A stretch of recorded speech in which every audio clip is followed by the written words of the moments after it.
It's all fun and games until someone shits in their hand and throws it in your eye. Oh, hate the zoo. Hate the zoo. Have you been to the zoo? When I was a kid, we had a third grade class trip. Oh, you never went like individually, like as like a family or friends?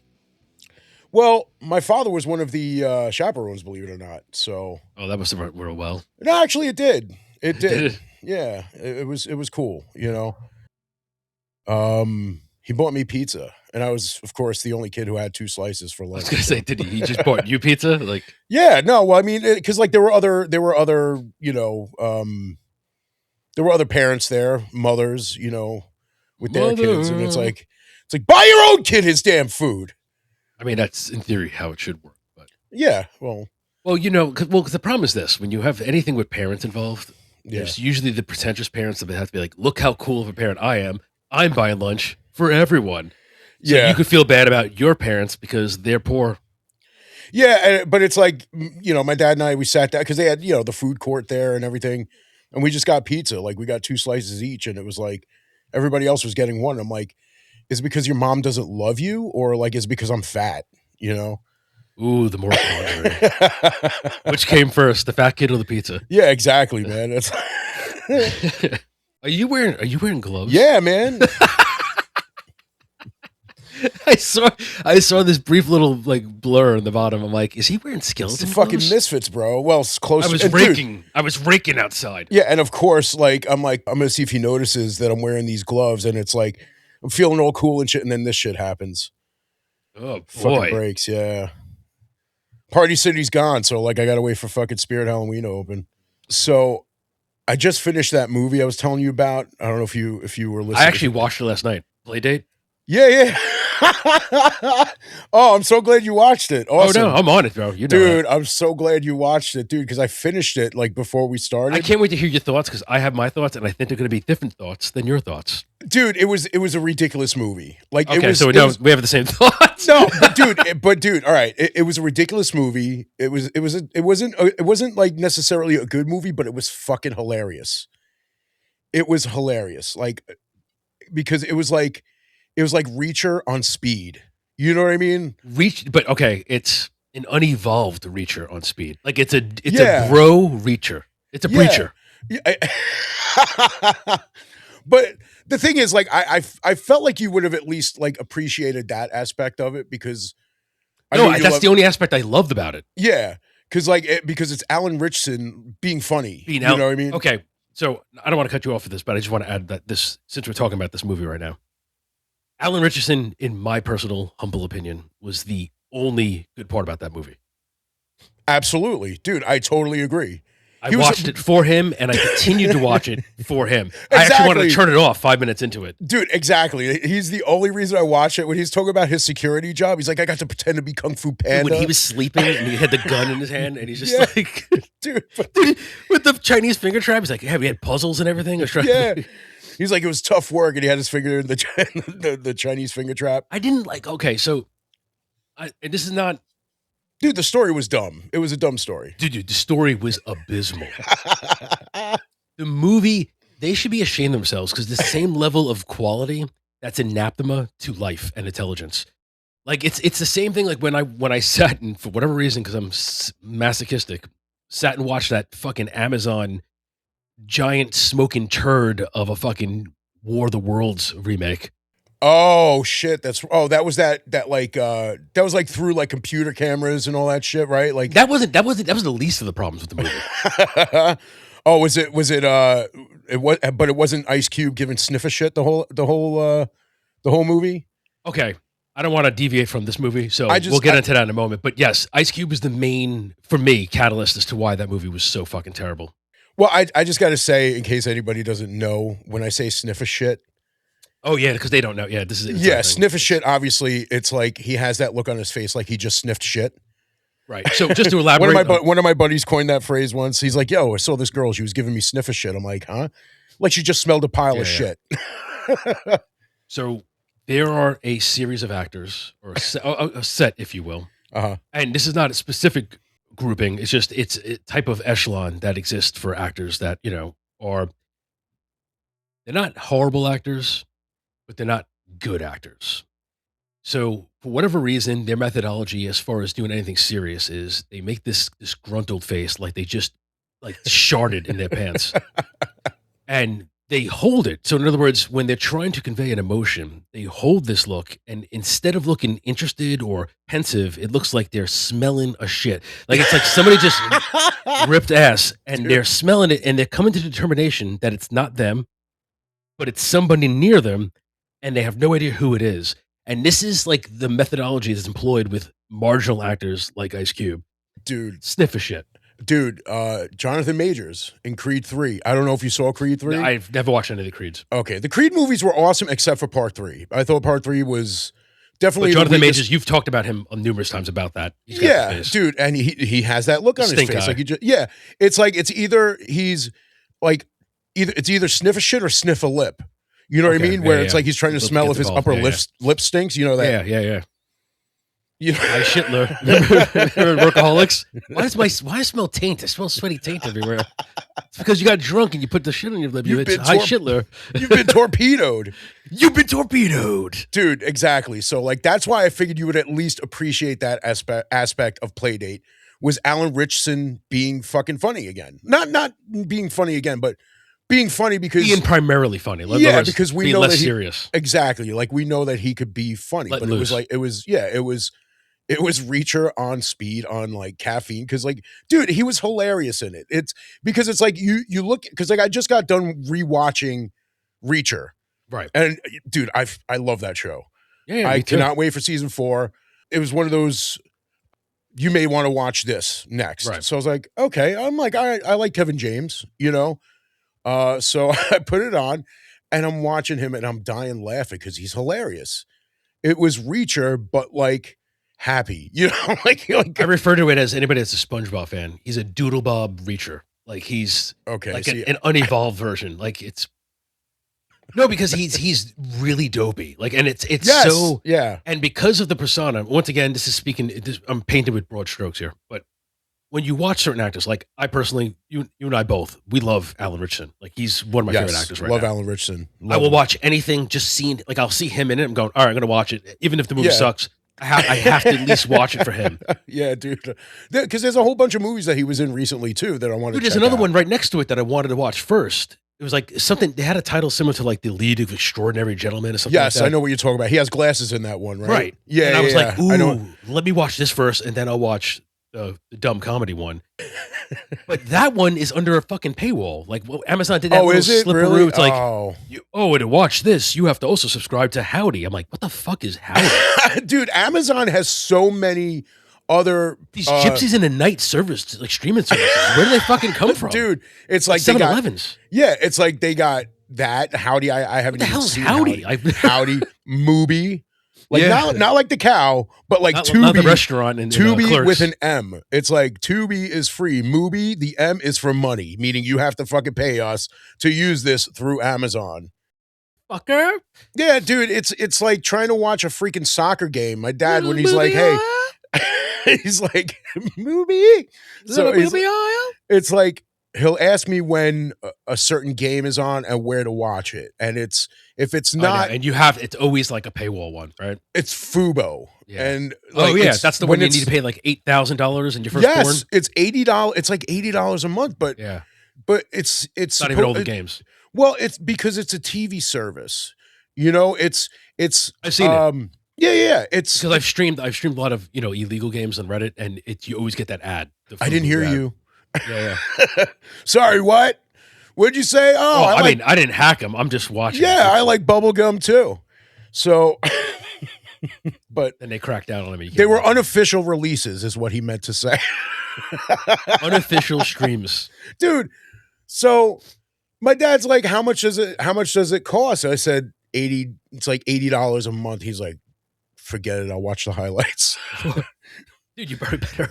You know, what else are you gonna do? $80 a month on top of paying for cable, on top of paying for all these other streaming services. I mean, dude, I would have gotten rid of Paramount Plus ages ago if he didn't watch all the games that are on Paramount Plus. At least you get games on Paramount Plus. Yeah, true. I'm not singing its praises. Trust me, it's another corrupt corporation. No, But yeah, absolutely. But the thing is, with Paramount Plus, it's when I first signed on for it.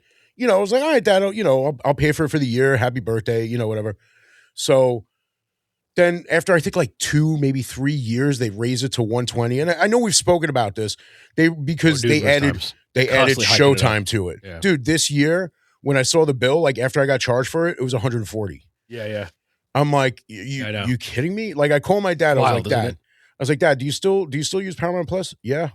Okay, fine, no problem. I'll keep You know what it. that is? It's in encapsulation of TV's is officially dead, and now we have a lockdown on it. So now we're just going to slowly start draining you. Yeah, and That's where I mean, it really. It's just you. That's when you see that. That's when you know that the competition's gone now. So now it's like exactly, and it goes along with a lot of what we were talking about last time. It goes hand in hand. Yeah, about how they keep doing it because you keep nobody getting in. stops. Yeah, exactly. Because people keep subscribing. Like they'll get like when you have an increase, there'll be like a percentage that will drop off, but it's not enough for them to be conscientious about it. It's more of like, that's fine because we're going to gain more anyway. Because there's so many more people that haven't subscribed yet that are willing to start paying that now. Yeah, and there's a lot more that will just grease their palms and just fucking grab each cheek and just spread it open and be like, bill me. Yeah, that's just how it is. I remember when I first signed on for Netflix was when I first got a PS3. Oh, this is like old school days. Right? Yeah, dude. So this was maybe, I forget how old Netflix is. Yeah. Well, because remember they started with the auxiliary the mail or the mail away, whatever, the mail away renting. They even had before Reddit, not Reddit, Redbox. Redbox, thank you. Before Redbox, I think Netflix had the same thing. Did they not? I don't know about the actual. I know it was box. mail-in. That was primarily him, but I could have sworn I saw like independent little autonomous. It's possible. I just don't. I couldn't say for sure. I don't even know if Redbox is still a thing anymore. Dude, it used to be a money thing back then. Like you own one, and you probably made a killing during that time. You run one because when you put them in front of destitute places like Walmart where people just go and they'll fucking keep renting them out. See, the problem is now too, because Blockbuster decided to try to get in on that mail away rental. Well, yeah, because they lost the brick and mortar. Right, they lost all that, but it's not like Blockbuster would be able to survive as a streaming service. If it was like a pay monthly type, if it was like a pay monthly type of thing, that might be the case. But they're too late to the game.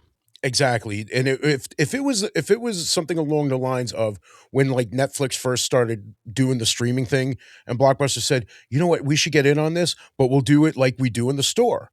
You rent a movie, you watch it, and then that's it. Dude, I wish because there's the last Blockbuster store, which I could be wrong. I believe it's in Washington or is Oregon. it? I thought it was in like Alaska. Well, close. It's almost, but it's there. It's one of those. I forget. It's either Oregon or Washington. And it's now it's niche. You know what I mean? Because it's its own store now, and it's memorializing like the greatness that was Blockbuster. Because you and I were beneficiaries of that. We went all the time back in the day, and it was an experience. And I wish they had a couple more for that niche. Like I wish there was one in New York.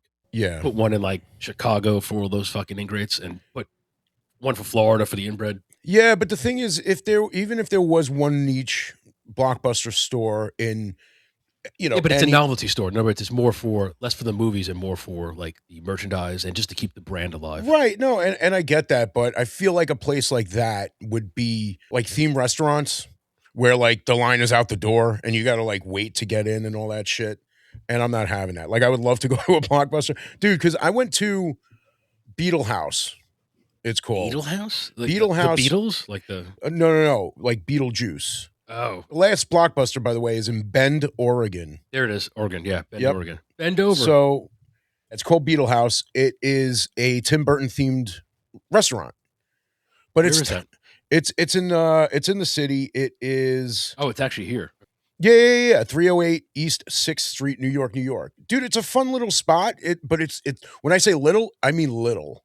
Well, it's in the east side, yeah. It's right. It's very small. Luckily, there was room at the bar when we got in. Well, not when we got in. We had a drink or two before. Like 10 hours. Yeah, but the ambiance is cool because there's Tim Burton themed low green lighting and no, it was like more like purplish, I would say. Okay. But they have actors who are part of the crew there who dress as Tim Burton characters. So when we were there was a guy dressed as Beetlejuice, and he was hilarious. He's like, "Hey, how you doing, guys?" And he came over and he like put his arms around us and gave each of us a kiss on the cheek. And it was, dude, it was hilarious. It was a fun time. You know, the food wasn't that good. The drinks were like super strong, which is remind me of the place I used to go to. My aunt, like my aunt and uncle, we used to go. Her family, like that side of the family, like would go once a year to. I can't remember the name of it now. It was a place in the city, and it was there for like decades. And then I think they moved up to like the Upper West Side now. But it's a themed restaurant like that, where it's like everyone, like the waiters there, are all like in costume and actors, and Do they you even remember have a show that takes place like in it, like during it's like the Dr. Frankenstein type of thing, where they're making it come to life, and it's a really fun place. The food, fucking, it's just pedestrian food. Like it's not, yeah, it's just overpriced, but you're just there for the fucking experience. exactly. That's really all There's it like was. pictures on the wall that talk, like all the whole theme park. Oh, bullshit. that's Like, cool. That's cool. I just can't remember the name of it right now. Like, But we used yeah. to go every year. We only stopped going like a couple years ago. It was fun. I'm not going to say I wouldn't go again because, if you enjoy Tim Burton, you like Tim Burton stuff, Tim Burton themed foods, it's fun. Again, it's more for the ambiance, not so much the food. The drinks, again, nice and strong, Yeah. stronger than Someone's got to pack a punch there because the food's Yeah, not. exactly. The food wasn't, but Beetlejuice was awesome. He was hilarious.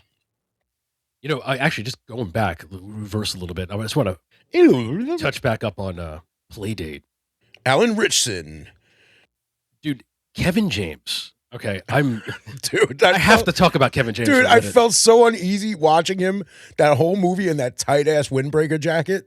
Dude, he looked. What the fuck was he doing in that? Like thing? I couldn't breathe watching him move. I suffocated. I passed out twice.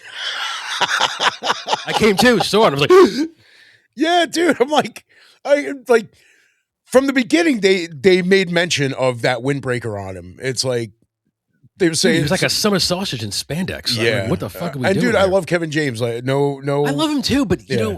I watching that is a reminder that I remember him greater than he is, if that makes sense. Like I kind of have like a roseate viewpoint. I of him. know what you mean. But I think it could just be the Direction. the movie itself. Like directorially, you could tell he was obviously supposed to be the straight man, the boring type, the wooden type. Yeah, of course. And I like him, dude. Don't get me wrong. Like he lives in infamy in my head, rent free.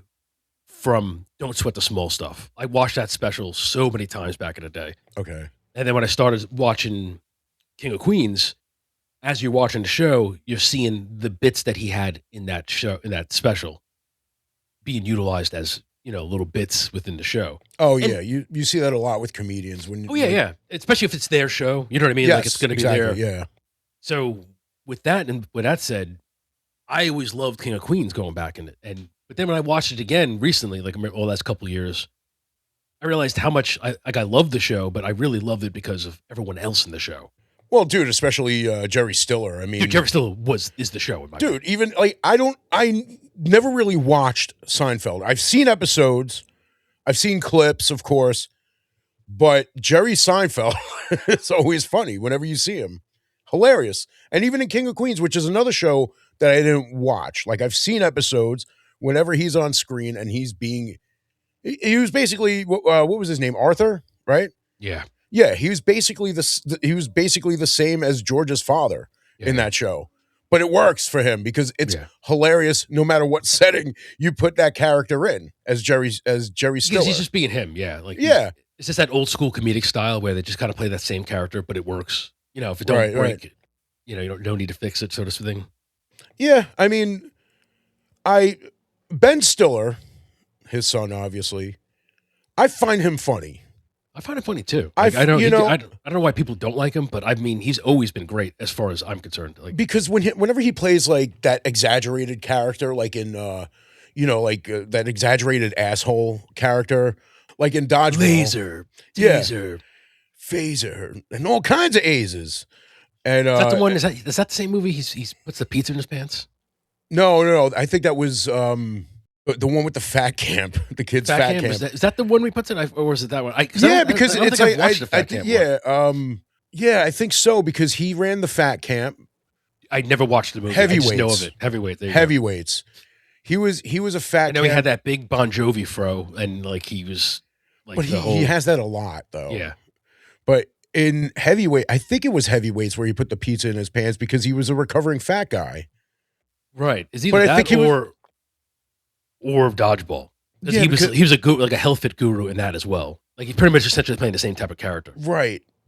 Well, yeah, because at the end, you see him like sitting. I can't deliver you, Michelle. Fucking Chuck Norris. And he's eating like a big bucket of chicken. He's all fat on the couch, all sweaty. Yeah, that's right. Yeah, he gave up at that point. Yeah. Fucking Chuck Norris. Jack, look, I just want to milk it. You know, look, little cats. You know. All right. I just walked away. He glued the rum bottle to his hand. That's it. And he put on Scarface. Okay, that's it. That's it. Fucking Ben. Dude, dude. Because I Meet the Parents. I've watched him so many times. Because he's kind of like an actor like Adam Sandler in a way, where he'll play like a really incredibly goofy, ridiculous character, but then he'll be like a normal guy that's goofy, you know, like he'll be a goofy character who talks goofy or talks weird, funny, whatever. Like, that's what I said, you know. Touche. But then he's the awkward guy in, you know, Meet the Parents, Along Came Polly, you know, which I love. I love Along Came Polly. I've watched it once, like way back. Oh, dude, it's just not a movie that's on. That's the problem. Is, you know, we have those handful of movies that for whatever reason are being gatekept, like by streaming services. They won't release them. It's like the Disney movies that go into the vault after a certain amount of time. That's one of those movies. Yeah. Snow White and the Seven Dwarfs after 85,000 years of being alive and available for you to rent, watch, buy. We're now locking them down. We're going to put it in the theater for one day. 2 showings. Then it's gone in the vault forever. Okay. Just going to milk the movie. Just a little bit. Just like that. All right? Just glue your tickets to the rum bottle and then put on Scarface. I think one of the worst things that Disney ever did, not aside from what they're doing now, you know, aside from killing Marvel, killing Star Wars, besides killing all those great franchises, is killing their own fucking movies by making a 102 Dalmatians, a Little Mermaid Part 2 and Part 3. Aladdin Part 2 and Part 3. It's like, dude, we already know you're not really a prince. Like, how many times are you going to go through this? Dude, the best was with Aladdin because, like, how did we really destroy Aladdin? Make Will Smith the genie. That'll do it. That'll kill her fucking dead. You're going up against Robin Williams. You know, how are you going to go up? Smith? Dude, in the sequel. I like pretty girls. Dude, in the sequel, I think the guy who did Homer is the one who took on the voice of the genie because it wasn't in theater. You know, it was like Don Jafar's Castellano, return. You know, just want to add the point to Playdate. The movie was an abomination in writing. Like it was one of the shittiest fucking written movies. And Kevin James was very boring, but obviously that's the part that he was supposed to play. And Alan Ritchson was like a doodle bob reacher, you know, so it was fun to watch. Doodle bob. Well, because you want him to be supremely badass. Like what I was going to say earlier is like when you watch certain actors you love, you always have this impression of them, and when it's not facilitated, it's like, oh, I get him being funny, but he's too dopey. Yeah, I did get that. Some. It's one of those movies where you have to make a delineation, like where okay, we're going to be stupid, but let's not be that stupid. Like it was like the movie was too stupid. Like it, you could have reined back on the stupidity a little bit, and it would have been a great movie for what it was. Well, he looked like he acted like a high action version of Dude, Where's My Car? Okay, that's fair. That's those fair. two. Like, what's mine say? And that movie was fucking stupid too. I hated that movie. Everybody loved it. That's one of the movies that missed me. I was like, I love Sean William Scott. That movie fucking blows. Yeah, missed me with that dumb shit. Like, it's one of those movies that became so overrated because everybody's like, dude. Yeah, what's mine say? Sweet. What's mine say? Oh yeah, dude. That you went back and forth for like 10 fucking minutes. Yeah, it was funnier when they spoofed it in fucking Scary Movie. Ray, fuck me. Because Ray, it's funny because you're mocking how stupid it is. Like that's the problem. I love stupid humor, but there's like there's a fine line, and too many times things go over that line, and it just becomes fucking dumb. And that's just one of them. It was just dumb. Dude, I'm not gonna lie, man. It's like the Hangover movies. They're funny, but not. Yeah, exactly. They overdid it. I thought part 2 was. I find them more stupid. palatable than Dude, Where's My Car, but they're still in that same. Yeah, I mean, dude, part 3 I thought was good, but John Goodman was in it, so yeah, I love John Goodman. Oh, legend. Another legend. Another fucking legend. One of the greatest TV dads, Dan Connor, you know? And of course, one of our yes. I was just about to say one of our favorite scenes ever when he's going to the freaking fridge in the garage. Do it, man. Do it. Grape. Orange. Just the way he opens it up. Yeah. He's like, orange. But the thing that made that so funny is like that's shit that we would do. Exactly. You know that's why we loved it so much. That's why shit like that is so funny. And then he turns around. That was our humor. Yeah, and David's sitting there crying, and he's like looking at his ice pop, like, I don't want to deal with this. I want my fucking ice. Yeah. I want my ice pop. It's like he helped David through his problem, and then David goes to hug him, and he's just like opening the ice while he's holding him. He's just like, fuck it. You know? Yeah, I just gotta get it. Yeah. Dude, it's like I relate to that. I get it. Dude, and in Righteous Gemstones, dude, when he threw the Jesus statue at the wall and it broke, like, oh, Daddy, what did you do? He's like, what? It's like, that was Jesus. He's like, I thought it was a karate guy. Karate guy. Dude, that's fucking great. Yeah. Dude, yeah, he is a legend, dude. Dude, even now, Big Lebowski, all the classics. Awesome. Yeah, dude. Oh, dude, the one thing I'll say, I'll just put a button on it. With Playdate, the funniest part to me was the end. And I don't mean because the movie's over. I mean, you're talking about the bloopers. The outtakes. Yeah, the bloopers are hilarious. Because it made you find the funniness. Like, it's like, oh, they're laughing. And it's like, it felt genuine. Yeah. And I was like, man, the bloopers are funnier than the whole fucking movie. But dude, with Alan Ritchson in this movie, some of his lines just had me dying. Like, just the way same. Like, his reaction. They kept me going. But everything else was so... Yeah, I think like when he kicked the door, and he's like, you saw that? No, he's like, see, I could do that because I'm big and awesome. Yeah. And then when they zap the woman in the car, so set up the scene. It's a big car chase. Everybody's driving the same minivan, and there's like this group of moms from the park that all flock together, all drive together.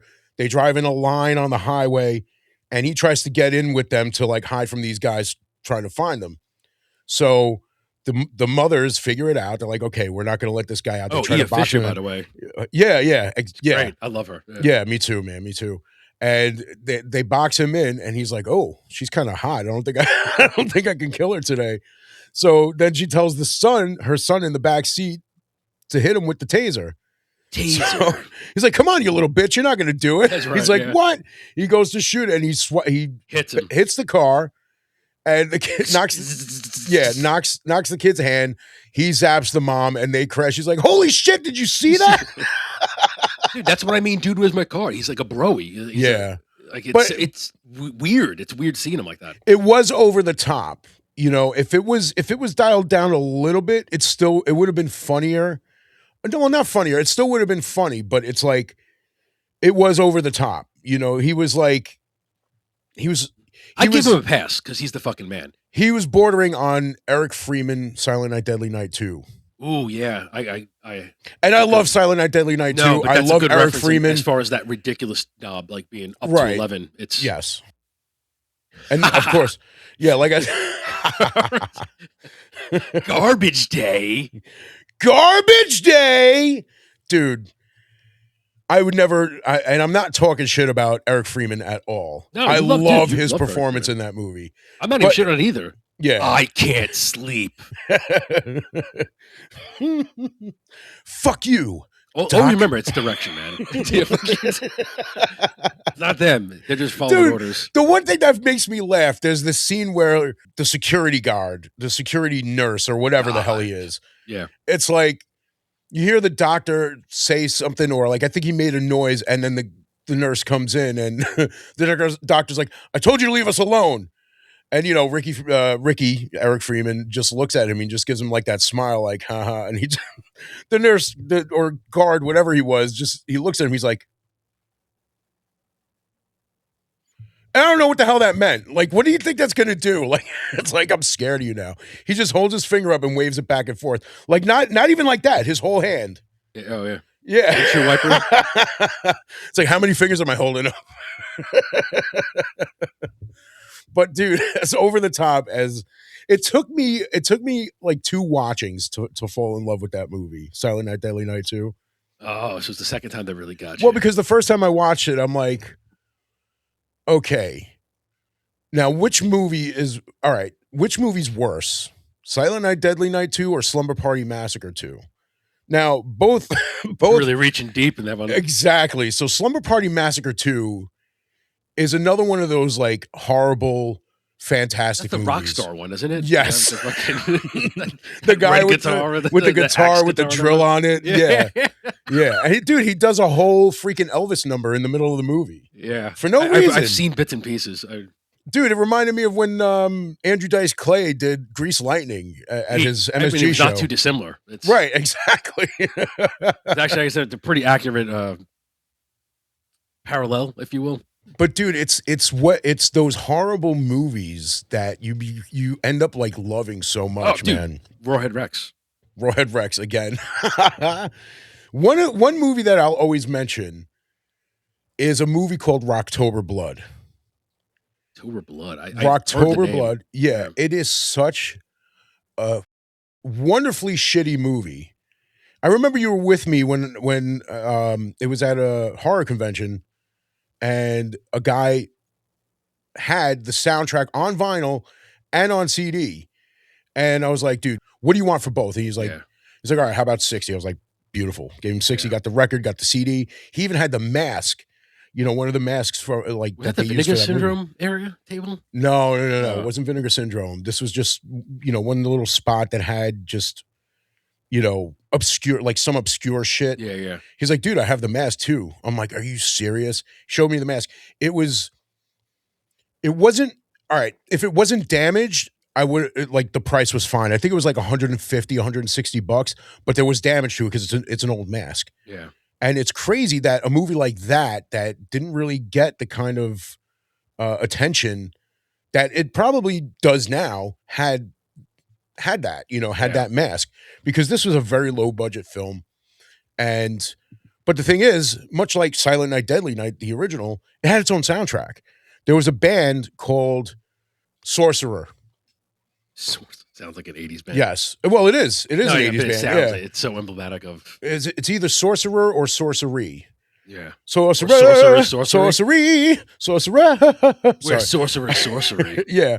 So the main song is a song called I'm Back, and the guy plays this rock star who's a murderer. Yeah. So he's singing this song, the opening scene is him recording the song, lip syncing, of course, to this other band. There's a dude in there who looks like Paul Stanley. When I first saw it, I was like, "Holy shit, is that Paul Stanley?" Did he get him? I don't think it was him, but dude, I have the soundtrack, and the music from the movie was good. It's like some of those '80s songs that are used in these movies are great. Like the music to this was awesome. Dude, '80s music was just so fucking hilarious. Well, dude, I mean, it's funny because the way they set this whole movie up, it's like you don't know what the hell's going on. Like I would love to, like, if ever there was a movie that I can do a remake for, it would be this one. Because like I have like a better idea on how to make it. Because the thing is, it's like this guy, the lead singer of the band, he goes on a killing spree, gets caught. You don't see him get caught, gets electrocuted in the chair. You don't see it. Then he comes back from the dead. That you see. Not like him, just him like jumping, like, because what happens is this woman that was recording a song for him that he wrote, she's singing it. She takes over as lead singer for the band. So he comes back from the dead to her and he's like, "Hey, what's going on?" She's like, "Wait, what are you doing? I thought you were dead," and it's like, you find out later on. Spoiler alert, if you haven't seen this movie that came out 40 years ago, turns out he had a twin brother. Oh, no. And the twin brother is the one who did all the killing, but they executed. him, Yeah. So he So got it's away like I with it. feel like I feel like if there was like a remake, he could go more into that. You Go to know, hell. Been kind of there. like kind of like how Rob Zombie with Halloween went a little more into what drove Michael Myers crazy. You know, like him getting kind of bullied and then You him know what just drove saying, me you know what, crazy? Those fucking movies. dude, the first one was better than the second. I'll say The that. first one was palatable. The second one, I agree with John Carpenter, was a pile of shit. I think Yeah, actually, I think John Carpenter shot in both of them. I think you chat on both of them. I think he did, But which is I, fine. I mean, didn't. I don't reproach the first one. I enjoyed his vision of the first one. fair. But the second one, I to this day, I will stand on that fucking hill. This is one of the worst Yeah, it fucking definitely movies. was. And again, It was a pointless movie to me. That's Octavia Spencer was in it, and like she gets killed, and that just killed me. I was like, what the fuck, man? Because I love Octavia Spencer. Octavia Spencer. Yeah, dude, I love her. I mean, I don't know if you ever saw The Help. No, She was great in that fucking movie. Ma wasn't a bad flick. I don't know if you saw that one either, Mm-mm. but I don't know. It's like she's one of those. Yeah, she's one of those actresses. Whenever I see her like pop up, I get like a little giddy. I'm like, oh, it's her. You know, like. I'm gonna look it up right as you say. But dude, Oh, what did you look up before? that it was Dan Castellaneta who Yeah, did yeah. The voice. the voice of the Beetlejuice? genie in Aladdin Oh, I'm Part sorry, 2, Genie, that's right, The yeah. Return of Jafar, or whatever the fuck it was called. You know, and it's. I did see it. I never watched the third one, which I do think exists. I don't. I just laughed my ass off when the trailer came out, and I went, "Oh God, Will Smith." Well, because Will Smith as can't the sing. Genie. Will Smith rap. can't rap. So like it's par for the course with him. But he likes pretty girls. You think that's where the song came from? Like that's what he's saying when he saw Jasmine for the first time. Oh, I like pretty girls. Oh, that's a good idea. Write that one down. Oh, I feel like that came from the fact that we know he's gay and he's pretending he's not. Like, a rudimentary, like a real I hate crude, like, guys. I'm not gay. I love women. Exactly. I think that's what it's like. I'll prove it. I Ew. like pretty, like nothing screams I love dudes more than I like pretty girls. Yeah. Like, we get it. That's fine, but like, don't Yeah. make these fucking songs. You know how like sometimes they'll take a song and they'll change the lyrics for the radio. Yeah. Like they'll just change it completely. That's probably what they did. Like the original one's like, I like big dicks. Fuck, man. I like giant dicks. That is the hardcore remix. Keep your motherfucking dick in my motherfucking mouth. Oh my God. Oh shit. Actually be more like it's like perfect. We got a winner. It'd be like it'll sell. Dude, you ever see that like somebody like clipped it differently? He's like, keep your dick in my wife's mouth. and then you hear Chris Rock, he's like, I'm going to. It's like, cuck down. Fucking hell, man. Dude, like that shit is, I still laugh at that because that was, to me, so completely contrived, like as far as that whole setup. Yeah, well, I mean, dude, because it was like the whole like pause where like they kind of chuckled. Well, and it's the pause, like, and then also when he's just standing there going, okay, he's gonna smack me. Yeah. Dude, the crazy thing is, I remember the day after that happened, I saw on Facebook links to buy tickets to see Chris Rock live. Oh, and it blew his fucking shit I up. made mention of it. I'm like, yeah, now all of a sudden there's Chris Rock tickets for sale. Well, that was on sale before this happened, but it wasn't on my feed. Yeah. I didn't know about it. Now I know about it. And you know what? It's sold out. And I feel inclined to believe that it was far from sold out before that happened. And listen, I'm not even shitting on Chris Rock. I like Chris Rock. Yeah, me too. Not a favorite of mine. I don't find him legendary like I do with Dave and other greats. Definitely not. But he definitely is heralded as that. You know what I mean? But to me, it's like, but he's funny. Don't get me wrong. But like he's clever. Like, he is clever. But the problem, okay. So one contention I have with certain comedians is with comedy. Of course, you come up with your little quotes and your lines, and you. But he's too repetitive. Like he'll make these bits and he just drags them out and he'll just keep repeating them, trying to, drill it into your head. And it's like, I see what you're doing. Stop it. Just tell your fucking jokes. Enough. All right. Like it's like remember that one? God, what was it? He's like married and bored or single and lonely, and he just kept saying it over and over again. It's like, oh yeah, all right, wrap it up, B. Wrap it up. Wrap up that fucking joke. It's single like and lonely, married and bored or single and lonely. I don't know, man.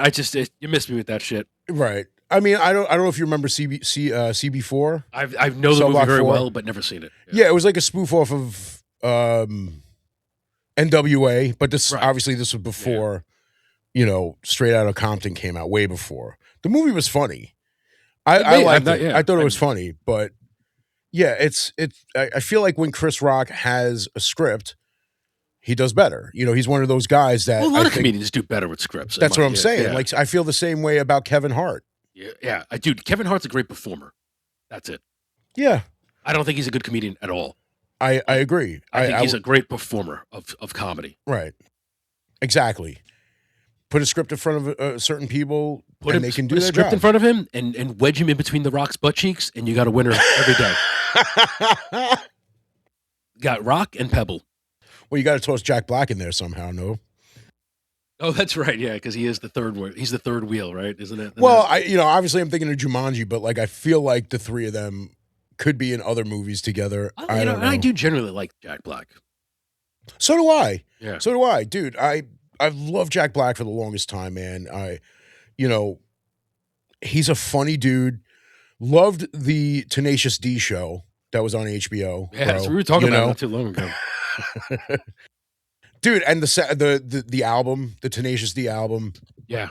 But I will say there were certain songs that were on the show that I liked more on the show than they were on the album, because the tribute song in the middle of it, where it turns into like a heavier song in the show, it goes into, they start playing Stairway to Heaven. Right. So it's funny. It's like, basically saying that Stairway to Heaven is, the greatest song. This is not the greatest song in the world. No. Are you a fan of Led Zeppelin? I am. I'm not a huge fan of Led Zeppelin. I could barely even say I'm a fan, and I'm not even taking this time to shit on them.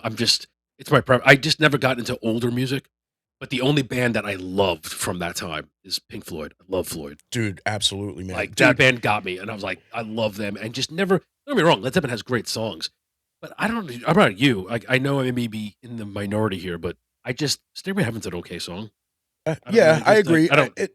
It always seems to win like the number one song on Q104.3's top 1,043 or whatever it is. I may stand alone. I'm fine. I just don't find it that great of a song. Dude, when it comes to Pink Floyd, though, if you listen to Dark Side of the Moon, yeah, I love that album. Obviously, it's a fantastic album. There's no debate on that. It's a fucking awesome album. When you listen to it with your headphones on, where it's just you and the music in the space, and I know it's easier to say, well, you feel it more with the headphones on. Like, you feel it more. Like when you listen to Great Gig in the Sky, which is my favorite song on the album, and I know that might sound weird because there's really no lyrics to it. Yeah. It's just a woman just singing, screaming, basically. And I remember, what was said about that was, to get her to sing like that, they said, just act like you just saw the scariest thing that you have ever seen. You would just you just had the shit scared out of you. How would you react? And it is one of the most perfect fucking songs ever, in my opinion, obviously. But when you listen to Dark Side of the Moon with headphones on and you listen to her sing, like, you can hear like certain breaths, like it's like almost you can feel it, like just her singing in your ear. The parts with the saxophone, it's like you can hear like the saxophonist's breath coming through it, and it's like there's somebody behind that instrument, and it really just kind of blows you away. It's so auditorily transcendent. Like you literally shift into like another gear when you hear it, and it's definitely when it's in you, and that's what got me. Like, I would listen to that, especially Dark Side of the Moon, and it's just, they're an incredible band. Like, I get the love for them because that's my favorite. Like, as far as for me, classic rock band. Like, I've never adhered to anybody else, and this is true. Like, take all the old school bands. Like, I really never got into any of them except for Floyd. Like, I've heard a bunch of songs from them. You know, grew up with classic rock on the radio and listened to songs, but something about Pink Floyd got me, and I've Yeah, always been a major fan. and I've always said, whenever Floyd does come up, I'll always talk about The Wall because that album is just everything to me. And it from beginning to end, I could listen to that whole album, Dude, one of from my beginning to not end. even that. I mean, love that album, but one of my favorite songs, if I want to even dare say my favorite song for them is "I Wish You Were Here." Fantastic I song. love that song so much, dude. That's Yeah, I mean, I love "Have a Cigar." yeah. Great fucking song.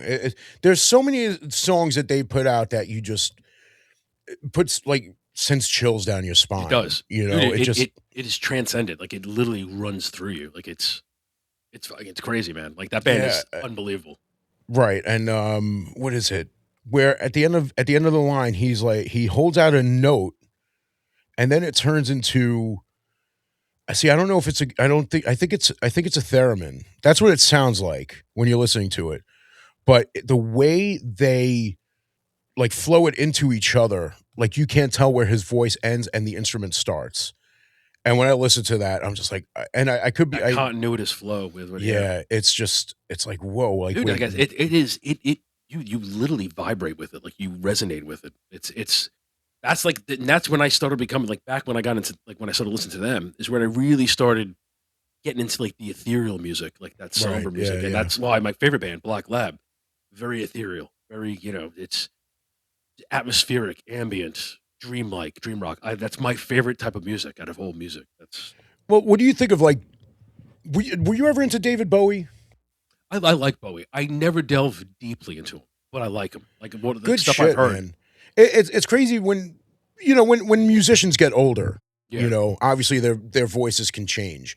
Like when you look at Elton John's earlier stuff versus what he sounded like in the '80s. Obviously his voice got deeper. They get older, their voice changes. When you look at like David Bowie, it's like when he first started out, is that like higher pitch, which my favorite Bowie song, Life on Mars. hmm So it's like earlier Bowie was like, it's a god awful small affair, very yeah. high pitch. I mean, obviously I can't do it that well, but later on his voice got deeper. So, it's like, and when I get excited, and Dude, it's is like the what song? I have Yeah, two versions of Life on Mars. One, the original recording, and on the other side, it's a live version. So it's like you hear him singing it a little later on in life. yeah. But he's still, it's She still belt it out. yeah, it's a god awful small affair. He can still hold the notes. I can't remember what song back in PA. When I go to the one store, the supermarket, they always played one song in particular from it. I just can't remember what it was. It was probably Changes. That one No, they wasn't play a Changes. lot. No, No, it's a song I love, and I remember I loved it, and when I kept listening to it because it's a massive earworm. It's like when I'd be in the store, I'd leave, and it'd be playing in my Modern head. Love, Modern Love. That's yeah, it. because I know those are two that you hear in stores a lot. Yeah, Never gonna Modern fall Love. for. Modern. Yeah. That's the one, dude. That song is a fucking earworm. Like as soon as you hear like half a line, that song will be playing for the in your head for the rest of the day, easy. Dude, he had a lot of those songs. See, one of my buddies got me into into him because we were at a store. We were at a music store where they actually sold music, and Weird. he picked, yeah, exactly, and he picked up David Bowie's greatest hits, and I'm like, Bowie? He's like, you got a fucking problem with that? Was it like an 8 CD? No, it was just like a single disc, Imagine it's maybe like two. Fucking, Right. Well, I mean, dude, you might as well just buy all his albums if you're which gonna. he has like what 100, right? Well, yeah. I mean, and that's just after he passed away. Like like him and Prince is saying, yeah, dude. Exactly. I'll get into that in a second. Remind me. Okay. So, he's like, "What? You got a problem?" I'm like, "Dude, it's Dave." He's like, "Shut your fucking mouth. We're gonna listen to this on the way home." And dude, I was like, okay, my bad, dude. I never really listened to David Bowie up until that point. Never. I've heard his songs, but most of what I had heard were like the '80s things, the '80s songs. So it was just kind of like, hearing like the older stuff, like Suffragette City, which I also feel is like an earworm. Don't lean on me, man, because you can't afford a ticket. Yeah. Back to Suffragette City. It's all right. Dude, I mean, he is like a legend, or was. Absolutely, man. And it was sad when he passed. Like the last album that he put out, Dude, Black you ever Star. listen to some of that? That is the Black Star? darkest. Yeah. Dude, it's a great fucking album, though. I didn't listen to the whole 'Tis a album, pity she was a whore. but dude, it is dark. Like it's not lying. Yeah. Like Black Star, like it is. Like I watched that first video that he came out with, and I feel like I'm watching like a satanic like fucking ritual take place. Like it was just Well, because it was dark. Well, it's probably because he knew he was passing. I feel like okay, in part, not to get too conspiratorial with this, but like I feel like that is his swan song. Like in other words, I'm going, I've sold my soul, and now I'm gonna let out the little truths. Like in my last. right. And I felt like all that darkness was pretty much him relaying. Once again, never listened to the album, so I can't confirm, anymore. What I saw from that one video and just that tone, like the tonality felt like he was going, I'm going to air some of this out because I'm already crawling back into the center of the earth. Right. My cousin loved David Bowie, so like, Dude, yeah, he's a fantastic. She used to listen artist. to him all the time, so I would hear songs all the time back in the day. So I remember we spoke about when I went to the record store on Record Store Day and missed out on the 2 David Bowie records that came out because of two assholes. Not one, David, but 2. So David Bowie and Prince are probably the 2, just from what I've noticed, the 2 most releases that have come out on Record Store Day of artists that have passed. If I was going to add a third, it would be the Ramones. The Ramones, because huh? the Ramones, the Ramones come out with something like every year. Really? But there are still living members, if I'm not mistaken. Are they still? I haven't followed. Are they still together to some degree? No, I don't think. I don't think so. I don't think so. Some Some people, Joey was gone. Is probably some much, people know when to throw in the towel when the singer passes. But anyway, you should take a cue. So, so many bands that should take that cue. Yeah. So, shots fired. Shots fired. Anyway. Oh God. But I got sick of it, man. Like it is cool going out to Record Store Day, picking up records from picking up albums that may have never been released on vinyl before or get a special edition release. Dude, I have a shit ton of fucking Prince records just from Record Store Days alone. Dude, I think he has what, like 1,000 albums at this point? Yeah, dude. And he had like a gospel album that I don't think it was actually released until after he passed. After his death, yeah. Well, I mean, dude, I remember seeing it, like a portion of an interview of Shaka Khan. And she got into an argument or some kind of issue with I think it was her manager. And he looked her dead in the eye and just said, "Listen, you're worth more to me dead than you are alive." Oh yeah, she said that in the interview, right? Yeah, exactly. I've seen that because I've watched videos, on all that stuff. Yeah, so it just makes you realize that the reason they're still putting shit out is because you can still make money off of these people because that's what it's all about. Michael Jackson. Yeah. I mean, they're making a movie and they're already planning a sequel to it. So at least we know the way it ends. At least we know that this one ends with him not dying if they're talking about a sequel. Unless it's going to be a sequel where Michael Jackson goes into the underworld and has to fight the devil. I don't know. Or his clone does. Right. Like after the Pepsi bomb, like or the fire. Yeah. Dude, you ever, not to like delve too far into this, but like I wonder if Dave is going to be in it. Oh my God, yeah. Dude, well, that's like, have you seen the videos where they take what interview? Well, what show was it? Was it Larry King? It might have been Larry King. I feel because like I know what you're talking feels like about. Larry King, but it could have been something else too. But when he's on it and they're showing side by side, and you're going, "Is this Michael Jackson dressed up as like in a mask?" And it looks like it because when you look at the mannerisms, the facial expressions, what have you, and the movements, I'm going, that could be Michael Jackson. Like it's if he in fact survived and is. Once I tell you this all the time, but telling people that are watching this now, characters, like whether you want to argue, like I don't know how deep you want to go as far as the conspiratorial, but one thing you could always unequivocally say is when a person dies, their character is officially being written off the world stage. Now you can argue whether or not that person that played that character is actually dead or not. That's debatable, of course. But the one thing you can say is Prince, whether he's alive or not, Prince has been written off the world stage. That Right. character's dead. So, same thing with Michael Jackson. I've argued for years that he's probably still alive. Maybe he is, maybe he isn't. But his character is most certainly dead. But Right. when you look at that was video footage of him on, I will say for the sake of argument, For Larry argument's King, sake, yeah. that looked like that could have been him with makeup on. Well, it also sounded like him. It But sounded yeah, 100% like him. well, that was the thing, because from what people were saying about this Dave guy was that Dave. was, yeah, right. Tell him, That's what, Steve Dave. yeah. So was that this could potentially actually be Michael Jackson after the fire?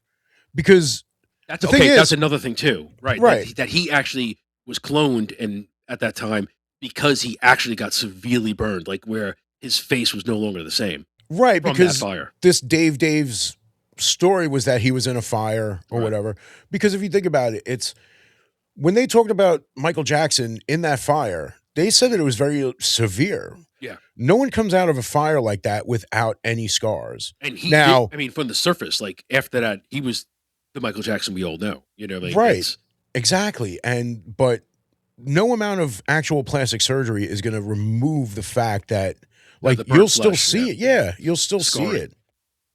Because you would have to do. I mean, listen, I know Michael Jackson was insanely rich, and if he had, if there was a way to remove any kind of, melted You skin, can't. You would have to look like Leatherface with children's skin on your face. Like Right. you're not getting out of it. Like it's burnt flesh is burnt flesh. There's a reason why pizza can't be reversed. It's you are what you are after that. right? Just And ask Freddy Krueger. right, and we, but after that, he had videos with no shirt on. There was nothing on. I know nothing.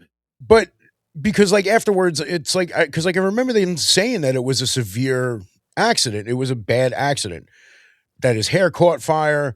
He had to go to the hospital and shit. And it's like because as a kid, I remember I was like, well, if it was just his hair, couldn't they just put it out? But then you see him again, and he's got the long hair again. Yeah, See, and it's like that's right there is a perfect example of what is believable and plausible when you think about.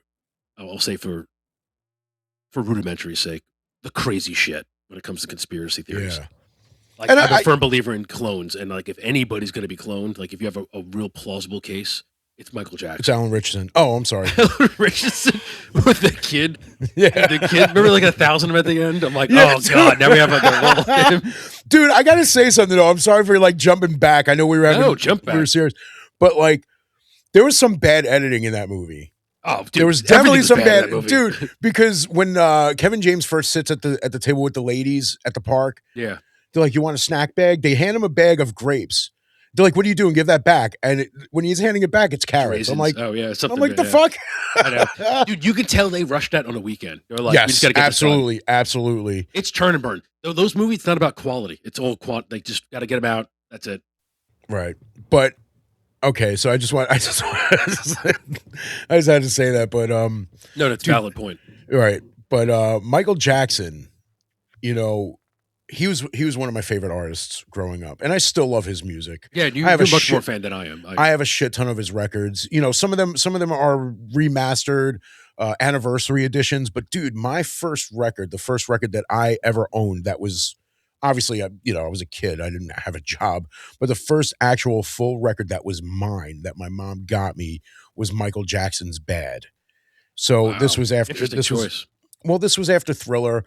I'd seen the video for Bad, and it was that whole long, drawn out intro directed by Martin Scorsese, and Wesley Snipes was in it and all that. And I just loved the song. I thought the song was great. And when I first put the record on, I listened to the whole album, loved it.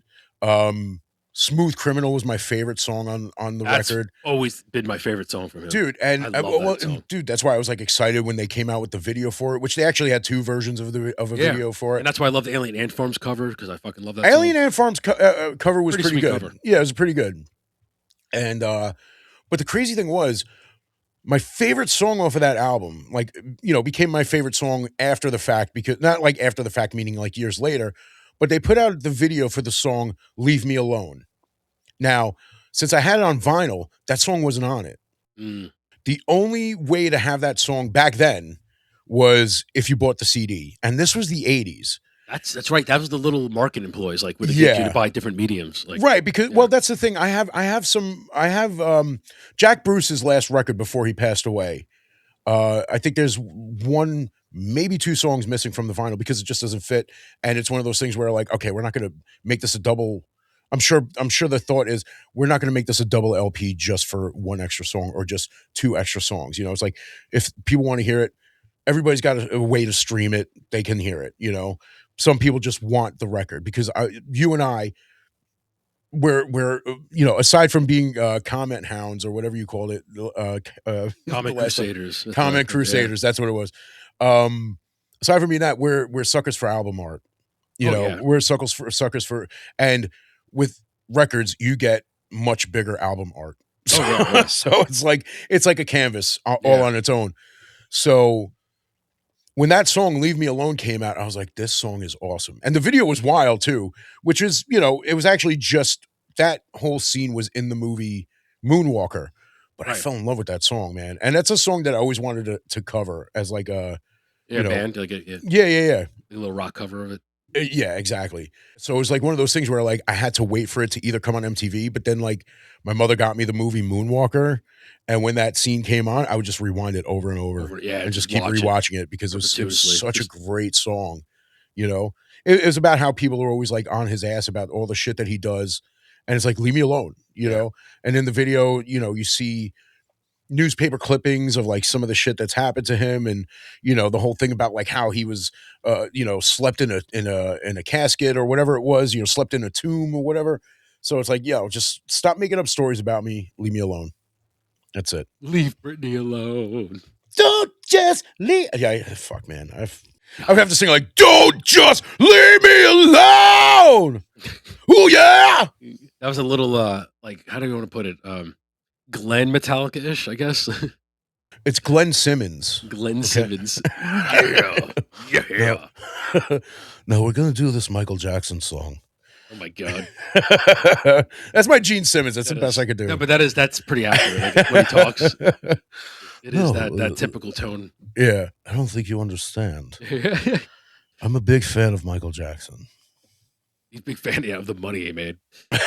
Yeah, well, he's unabashed in that. He always praises anybody that's able to make, massive fortune. Well, but see, like that's the thing. It's like that could either be one of the things that you love or hate about him. Well, I respect it because he's like, one thing I always told you before, like, I'm going, even if you're a horrible person, you're an asshole, I'll respect you if you're just open and unabashed about it. Like, exactly. Like, at least have the decency to be like, yeah, this is what.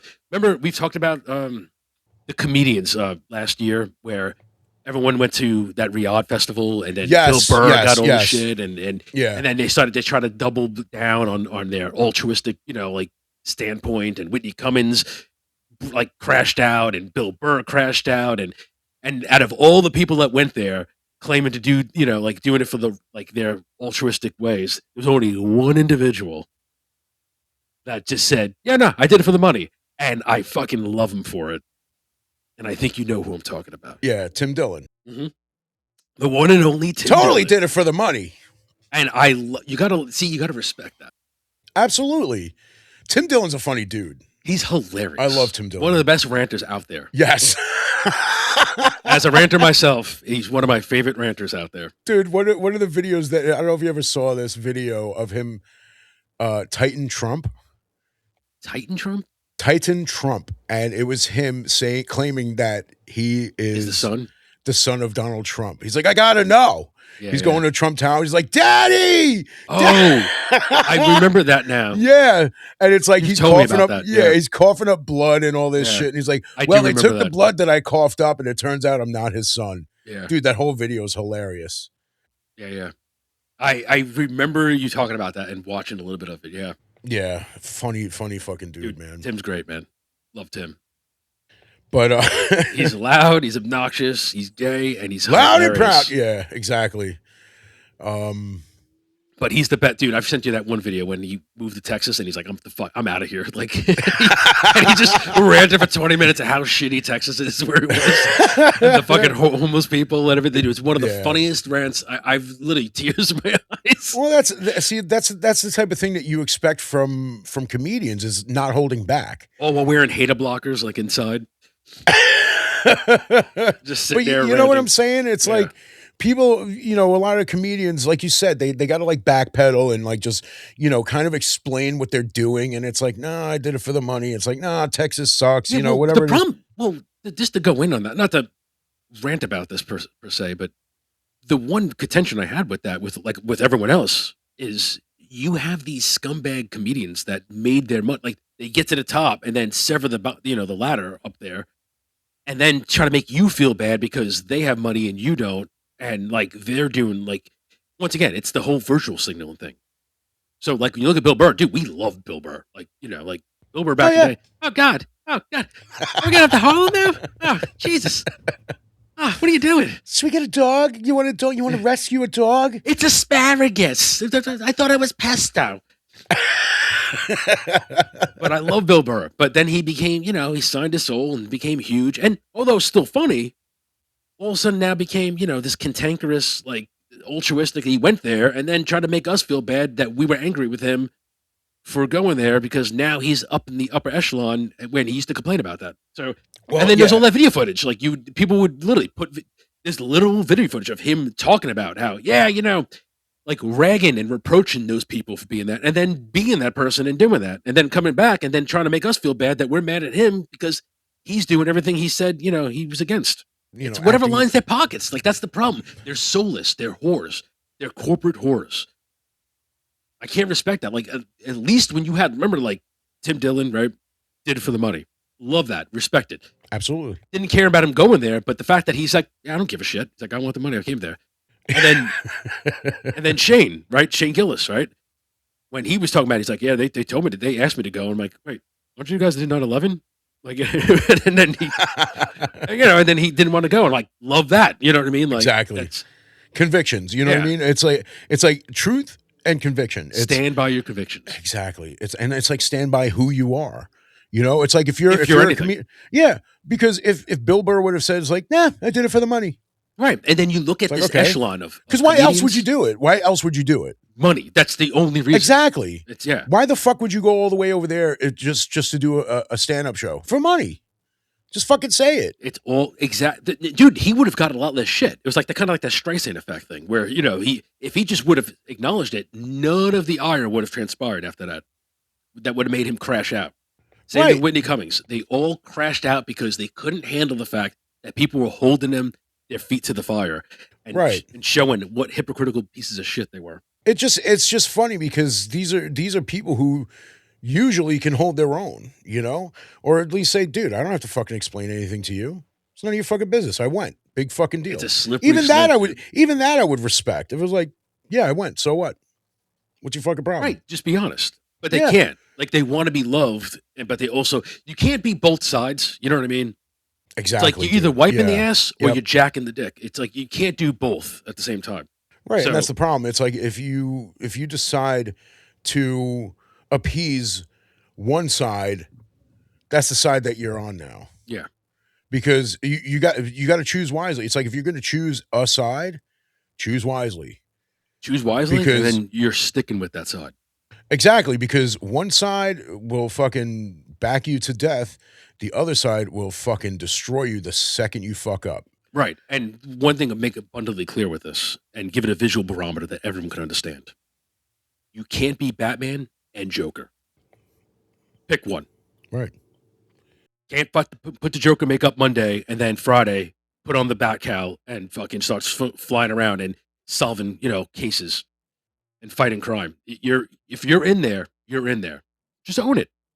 I know Saudi Arabia's been hosting a lot of things at this point. You know, they're trying to bring more. I remember I told you I was going to my buddy's house for the Royal Rumble, and I called you at like 6:00, and I'm like, yeah, it's over. You're like, huh? Oh, that's right, because they were out. Yeah, they were over there. Yeah, and it's funny because like when we were watching it, it's like, I mean, you know how the female wrestlers usually dress. Mm-hmm. That's right. They had to dress like in full burqas. No. No, but they had to wear like full pants. Like you know, like, stormtroopers. Yeah. yeah, they had to wear pants. Yeah, I You know. know, they Yeah. couldn't wear skirts, they couldn't wear any of that stuff. I remember I get it. AEW did the same thing. I get it. I mean, I get it. You're showing respect to the country. I mean, because that's what they ask of you. But it's like, look, you called us. But see, that's the irony of it. They call them, but then they have to submit to them. So it's like once it took the words right. I was about to say money, money, all, money, money, money. Who's by the corporate pound. whore? Yeah, they love that old oil money.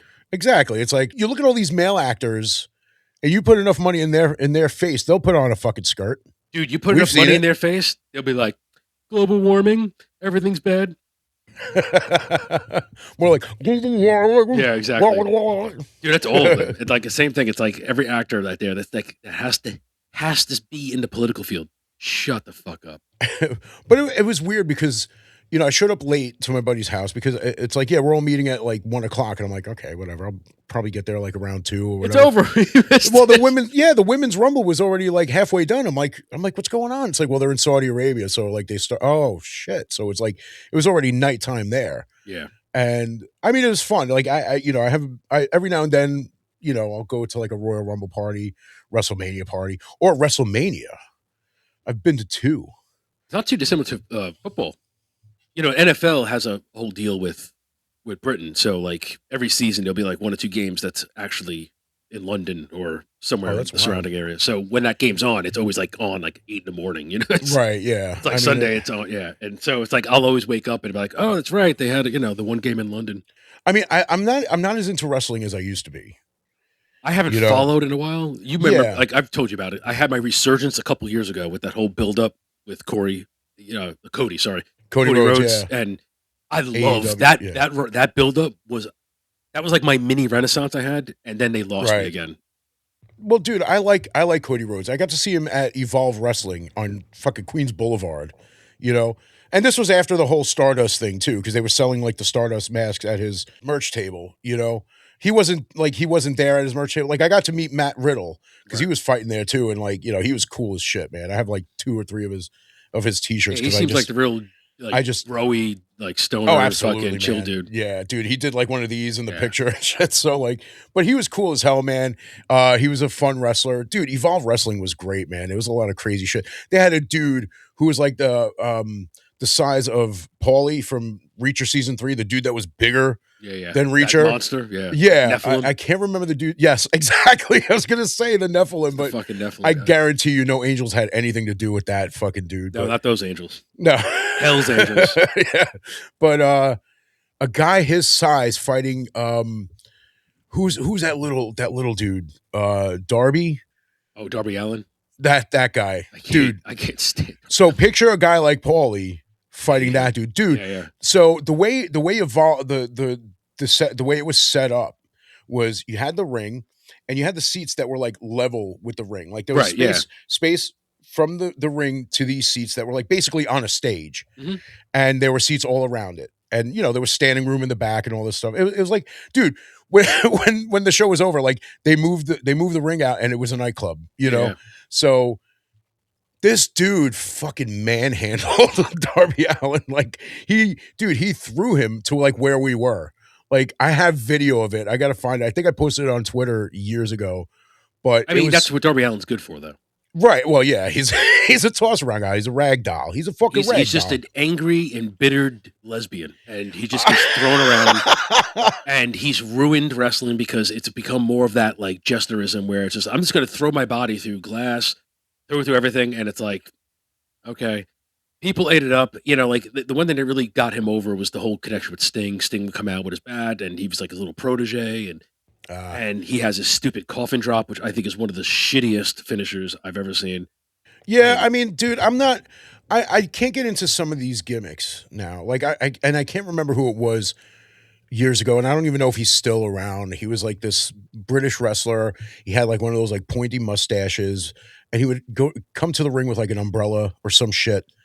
I can't even remember his name. It's not worth remembering. It's a little vague, but yeah. Yeah, I mean, you know, I miss the days when wrestlers had wrestling names, like The Undertaker. You mean like overt wrestling names? Yeah. Yeah. Andre the Giant, Yeah. Hulk Hogan, Roddy Piper, Macho Man, Randy Savage, Brutus the Barber Beefcake, Mr. Perfect, the British Bulldog, like names like that, the Junkyard Dog. Like I love those kind of Doink wrestling the names. Clown. And I find it funny when, wrestlers take on a real name, but it's not their real name. Yeah. Like I love Daniel It's like Bryan. a variant of the name or Yeah, it's like I love Daniel Bryan, but what's his real name? Brian Danielson or something like that. He went to You know AEW what I mean? and Like, just flipped it around. It's like, yeah. Brian Danielson. Yeah. And which it's like, okay. But it's like if you're gonna make up a name, make up like the Ultimate Warrior, like something like that. But like the Undertaker, obviously, Oh yeah. my absolute favorite wrestler of all time. And I was at the WrestleMania. That one. My favorite. I was at that one. I love that WrestleMania 30. Only for one where reason. He lost his streak to Brock Lesnar. And that's it. Yeah. I love Brock Lesnar. Dude, I hated Brock Lesnar for the longest time because I'm sure. You here I am. Yeah, exactly. And but dude, it's like it's not like I was a kid. You know what I mean? I was a 30-something-year-old man. It's like, it doesn't matter. You're still a kid when you're watching it. You're like, exactly, dude. And it was. I fucking loved it. I hated that fucking streak. There was the lamest fucking thing. Once you get to like, when Undertaker's your favorite wrestler, it's the coolest thing ever. It's not like I hate Undertaker. I love Undertaker. You know what I mean? He's not my favorite. Like my favorite's Randy Orton. I love Orton. Orton's great, man. Favorite. I love Randy Orton too. And that's so like for me, it's always about Orton. It's like right. And now, I mean, he's still around, obviously, still, in great shape. But he's really more there to put other people over because that's what you do. That's the business, keeping the business alive. And I doubt he's going to get a title reign anymore. But it just pisses me off because like I fucking love him, and I didn't watch. There was a good chunk of time, like almost like 10 years, where I stopped watching, and that was during like the bulk of Randy Orton's like rise. That was the whole Nexus and all that stuff. And it wasn't until like years later when I came back to New York and I started watching again, like really crack it back open. I'm like, wow, man, I missed so much. There's a whole Ruthless Aggression era I kind of missed. We were around during the whole beginning where it was like corny and campy, and all that stuff. And then the Attitude Era. We were thrust into the Attitude Era. Dude. I mean, the Attitude Era is to WWE, WWF. That's quintessential WWE when you think about it. Exactly, man. It was like the 90s were just a good time, man. Because it's like, I think about that. I think about WWE. I think about like, and I also think about like, I'll equate it with like Saturday Night Live. Because like in the 90s is when Saturday Night Live had its like last great cast. And where WWE, like that to me was the last, right. And for WWE, like for me, that was the last great. And it's old now. People don't realize, dude, nobody realizes how like Stone Cold Steve Austin, how insane he was back then. Like, he was a phenom back then, dude. Dude, I had like 30 Stone Cold shirts. Like, I fucking like if you weren't a wrestling fan at all, if you weren't a Stone Cold fan, like just him coming out, oh hell yeah, that should have fucking lived the fingers, fucking the beers. It was just changed everything. It was a game changer. Dude, it was because it was the whole anti-hero thing, right? And that became the hero, the anti-hero. Well, yeah, because it you had D-Generation X, which was their response to NWO that was going on in WCW, Dude, I remember when NWO started too, man. Right, and that's the thing. I was never really into WCW, but I knew about NWO, and I knew that they were the bad guys, but they were the good guys. You know what I mean? They were the bad guys, but everybody loved them. So it was like one of those things where, you got somebody in DX, like let's say Shawn Michaels, fighting an actual good guy wrestler. Yeah, face. Yeah. Right. Well, even if it's another, like if it was like Shawn Michaels in DX fighting somebody like The Undertaker, it's like people would still cheer for Shawn Michaels. Like he's the bad guy technically, but he's loved. You know what I mean? Like people. Well, the parameters at that point changed because faces, heels became faces in a way, and old school was you never had two faces, fight each other. Never had two heels fight each other. It was always one heel, one face. Because someone has to, and then all of a sudden, during that time, where people like the whole resurgence of DX, Stone Cold, the heels became the faces, and right. Well, so it kind of flipped everything on its head. Yeah, when Mankind first came out, he was supposed to be a bad guy, but people fucking loved him People love Mankind. Like he started in on Undertaker right away. People also love Mankind because they were fans like me of ECW, so they were Cactus Jack fans. Right. You guys knew. Yeah. I mean, well, That's where kayfabe started, like kind of that delineate, like that, like everything kind of got screwy at that time. You know what I mean? Like where kayfabe kind of became a thing where it was you knew about it, it became a thing. They wouldn't actually acknowledge it like verbally, but it's like you knew, like yeah, we're this is like so when like people came over and the whole ECW shift came in. That's when everything kind of just went out the window because people would be yeah. fans of wrestlers that they're not supposed to be because they're heels. But it's like, yeah, dude, he's Cactus Jack. How do you not love Cactus Jack? Right. And people would hate wrestlers that you're supposed to love. You know. Yeah, John Cena. Yeah, dude. I mean, it was always funny watching him come to the ring and you hear The most the music, divisive wrestler in ever, man. Like, and just everybody screaming, "John Cena sucks!" they'd be like, let's John go Cena. Cena sucks. sucks. Like the whole like, the crowd would just go back and forth, Yeah. back and forth. The Yeah. vacillation of the crowd was always hilarious. I couldn't stand Yeah. Cena. Great wrestler. Don't get me wrong. I'm not shitting on him and his abilities. I just his personality, that giant Flintstone head. I just couldn't stand him. Dude, it's funny you say that because there was a Flintstone special with wrestlers in it, and he was one of the wrestlers in it. Yeah. I like John Cena though. I liked him. I don't see like it's like I know he turned heel not too long ago. Hey, but it was a horrible run from what I watched. I'm sure it was. I just It was forced. Yeah, didn't Bailey turn heel also? Maybe. I think she turned this is heel, when I and stopped it's watching. Like when he came back for his last run, is the writing got so horrible. So I was like, I'm out. And I was also out because they took it off of fucking Hulu. That's when Netflix bought it. And I was like, okay, no more Monday Night Raw anymore. And that's when I stopped watching it. I'm like, okay. Yeah. We're just not going to get. This is now at this point, because they're just like sports now, where they're literally on 8 different streaming services. So if you want to watch all the shows, you have to pay like $100 something to fucking watch them all. And for that reason, I'm out. See, when the WrestleMania WrestleMania 30, that was the year that the Ultimate Warrior was inducted into the Hall of Fame. Oh god, dude! But he died. Yeah. What was it? 3 like because I remember he gave like his speech on Monday Night Raw the night after. Dude, I remember. I don't know if the it was WrestleMania you or my friend Waco. Like I made a memo going, dude. There's something really eerie about that fucking speech. It's like I don't know if he's gonna die. You know what I mean? Because like he was giving like a farewell speech, like for life. Yes, yeah, and it was a very touching moment. It was touching, but it was eerie, dude. Like he was in the ring, and he didn't have the makeup on, but they had that like that mask, that plastic. mask, yeah. Well, yeah, somebody from the audience gave it to him, and he put it on and did his whole shtick and everything, and yeah.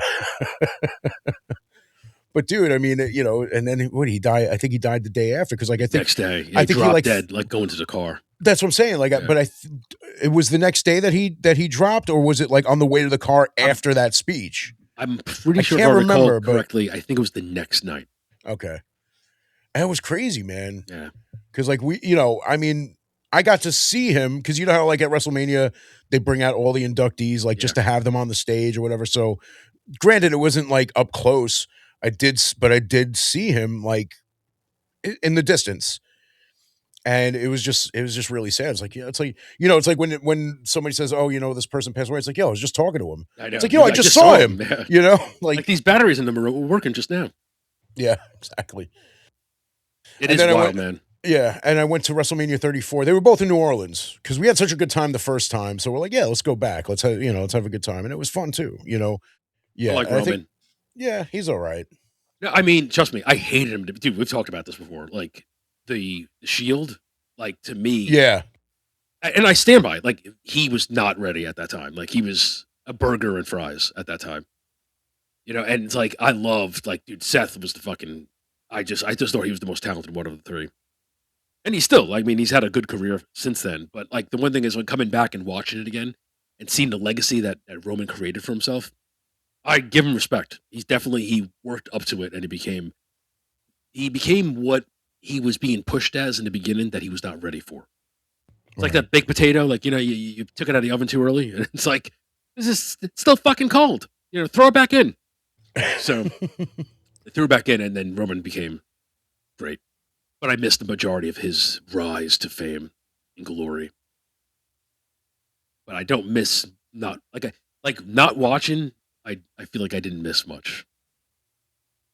WWE is a very interesting play. It's especially now that it's being run by TKO. It's really just like this soulless, demonic conglomerate that is just like ruining the essence of what made wrestling great and just making it a corporate machine and just trying to like you look at now, like the big contention now is ticket sales. Tickets now like what I think $10,000 for like a fucking seat in the back. They've gone insane. Like TKO is ruined WWE. I felt bad for the Undertaker when he had to fucking fight Goldberg. Oh, what a fucking horrible match that was. You just saw it in his face. He was cursing him like, you feel, dude, I mean, this man, this guy has carried WWE on his back for fucking decades. He's the leader in the back. You know what I mean? The guy, and you fucking give him that fucking burger and throw him out there. Who's like 60, still in great shape, but just as horrible of a wrestler that he was back in his prime. And just the worst fucking match. Like, you could tell Undertaker had nothing to work with, and Goldberg was just like, yeah, I still never learned how to fucking wrestle. I'm here. Yeah.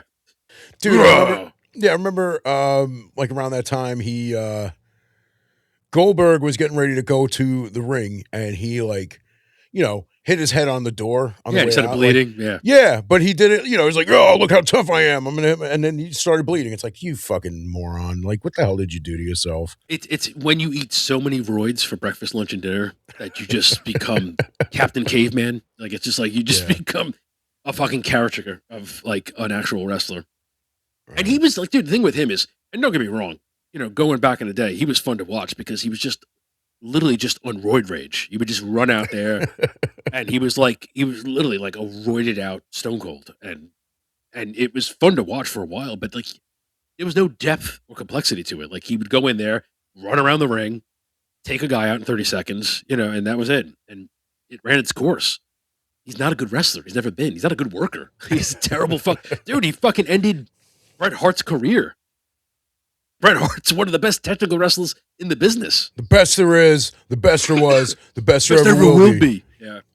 I miss Owen Hart, though. I miss Owen Hart. He was like such a good bad guy. Like, and it's funny because like I remember. I am not a nugget. I remember because he had a big nose, you always called him the Snot Rocket King. Yeah. And then he actually snot rocketed on, was it Shawn Michaels? I think it was Shawn Michaels who did it too. Yeah. Dude, Snot Rocket King, man. He looked like an owl. He was a human owl. I am not a nugget. Yeah, dude. I remember he was died. Great, I was so though. depressed, man. It was sad. Me too, man. It really was sad. He was a great fucking wrestler. Yeah, and it was like whenever when they had like the whole like tribute to him, and you hear all the other wrestlers talk about him, it's like you see him as a bad guy, but like everybody knows actual Owen Hart, like the person that he is, the person that he was, and what a great guy that he was, and how like a fun guy and like a joker that he was, and it was always cool to like know that behind the scenes he really wasn't an asshole, Yeah, it's once again back then kayfabe was a thing, Exactly, and it was like that's when everybody broke it. You know what I mean? Because it's like when you're when you're growing up and you're watching wrestling and then you see something like that and it's like, wait a minute, I thought they all hated Owen Hart, and it's like they're all standing while they're ringing the bell. And dude, when he died, they kept going. Like that was during an event. Yeah, I know. So like when they were cutting promos after, guys are crying, like, holy shit. Like, I guess like, because once again, like for those like watching, like you didn't see that happen. You know what I mean? It was in between a match, so all of a sudden you're watching and you just realize that like people are fucking crying. And you're like, what the hell's going on? And then it's like, go to work. Later, yeah, exactly. That's get back to work. You're fired. I can't imagine having to like continue a work day. Yeah. Basically, if somebody, one of your friends just fucking died. Just dropped horribly from the rafters. The rafters, and just died on impact practically. Exactly, man. It's like I can't imagine. Back to work. Yeah, I mean, listen, and obviously that can happen at any job, any like high risk, safety sensitive jobs. Imagine being a wrestler and seeing another wrestler die, and it's like you got to get out in that ring. It's like, wait, hold on a second, man. Let's start at a major rift. I got to go to HR right now, man. Yeah. It's like I can't deal. Major rift between the Hart family because they felt a certain type of way about them continuing on. Who would? And trust me, I get it. It's you're in the middle of a live event. You got to keep going, but it's just one of those things. It's like, dude, one of your fucking long time. And it's a royal family in the sense of wrestling. It's the Hart family. Dude, yeah, absolutely. Yeah. And it's a royal family for a reason because they've been one of the best wrestlers, technical wrestling Generations, man. and yeah, like all of them, every one of them takes it very seriously, and even those adjacent, in other words, not necessarily part of the family, but were that they went to the school, learned from Stu Hart and all that, and like there's Yep. it bred a generation of hardcore, phenomenal technical wrestlers, and it's Yeah, and doesn't a crazy time. like was it Neidhart's daughter? Isn't she still a wrestler? I don't know if she's still Natalie, I wrestling. think it's Natalie, Yeah. Natalie Neidhart. Natalia or something like that. Yeah. Yeah, I think it is Natalia. And well, obviously it's, Bret and Owen's sister's daughter. And she used to come out to Bret Hart's theme song. Dude, Bret, man, I loved Bret, man. Bret, Yeah, back in the day was fucking great. Exactly, man. Because he was just like, because he was a stand-up guy. You know what I mean? Stand-up guy, not great on the mic, but he was great on the ring. Like he was right. Well, that's what I mean when I say stand-up guy. I mean like when he was on the mic, like he wasn't like the greatest on the mic, but like he didn't back down. Like he wasn't one of the, you know what I mean? It was like he didn't sound like he was, the best person on the mic. He's like, Owen. Yeah. Owen. Yeah. When we were kids, when you were a baby, I used to climb on your crib and you'd be in there crying. Well, this weekend at SummerSlam, you're going to cry a river of tears. It was something like that. And I'm not far off. I know that. Pretty much that's. Well, because I watched SummerSlam 94 more than any event on, from WWF. And, when it's leading up to the actual match, they show like promos that were cut, what brought them to this point. You're going to cry yourself a river of tears when we get in that steel cage. That was another, see, like SummerSlam 94 was just like the greatest, like because that was Owen Hart and Bret Hart in a steel cage. And one of the funny thing was when Bret Hart had a move, like he had his hands around Owen's face. He's like sitting on his back, Owen's face down on the mat, but he's pulling his neck back. And fucking, you just see Owen Hart take Bret's finger. He's just like, he just bites it. And Owen Hart had those fangs, so it was like, and Bret's just like, ah.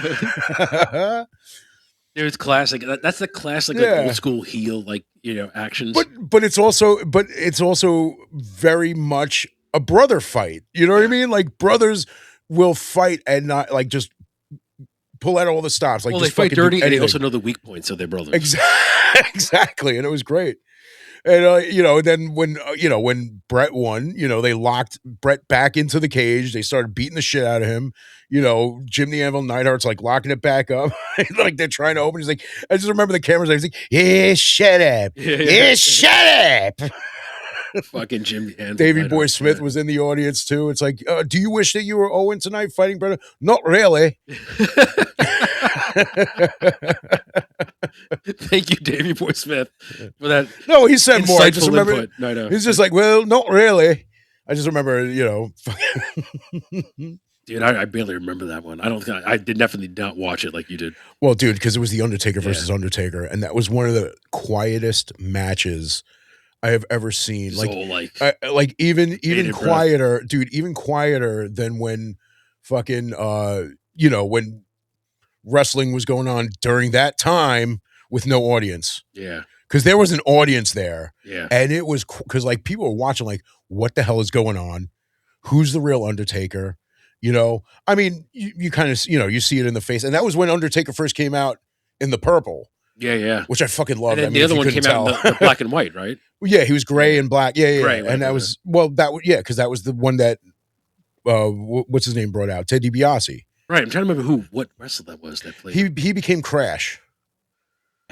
Or maybe he was Crash first. I know he was in DOA, Disciples of Apocalypse. Oh, right? You mean Crush? Crush. Sorry, Crush. Oh no, Crush. Oh yeah, it was that guy. Okay, yeah. I forget his real name, but that's and he's not alive anymore. He's dead. Either. Yeah, he's But I'm sorry, Crush. But I think he was Crush. He was Crush before he was the Undertaker, right? He might have been. I mean, he's like a lot of those gimmicks get recycled exactly. Yeah.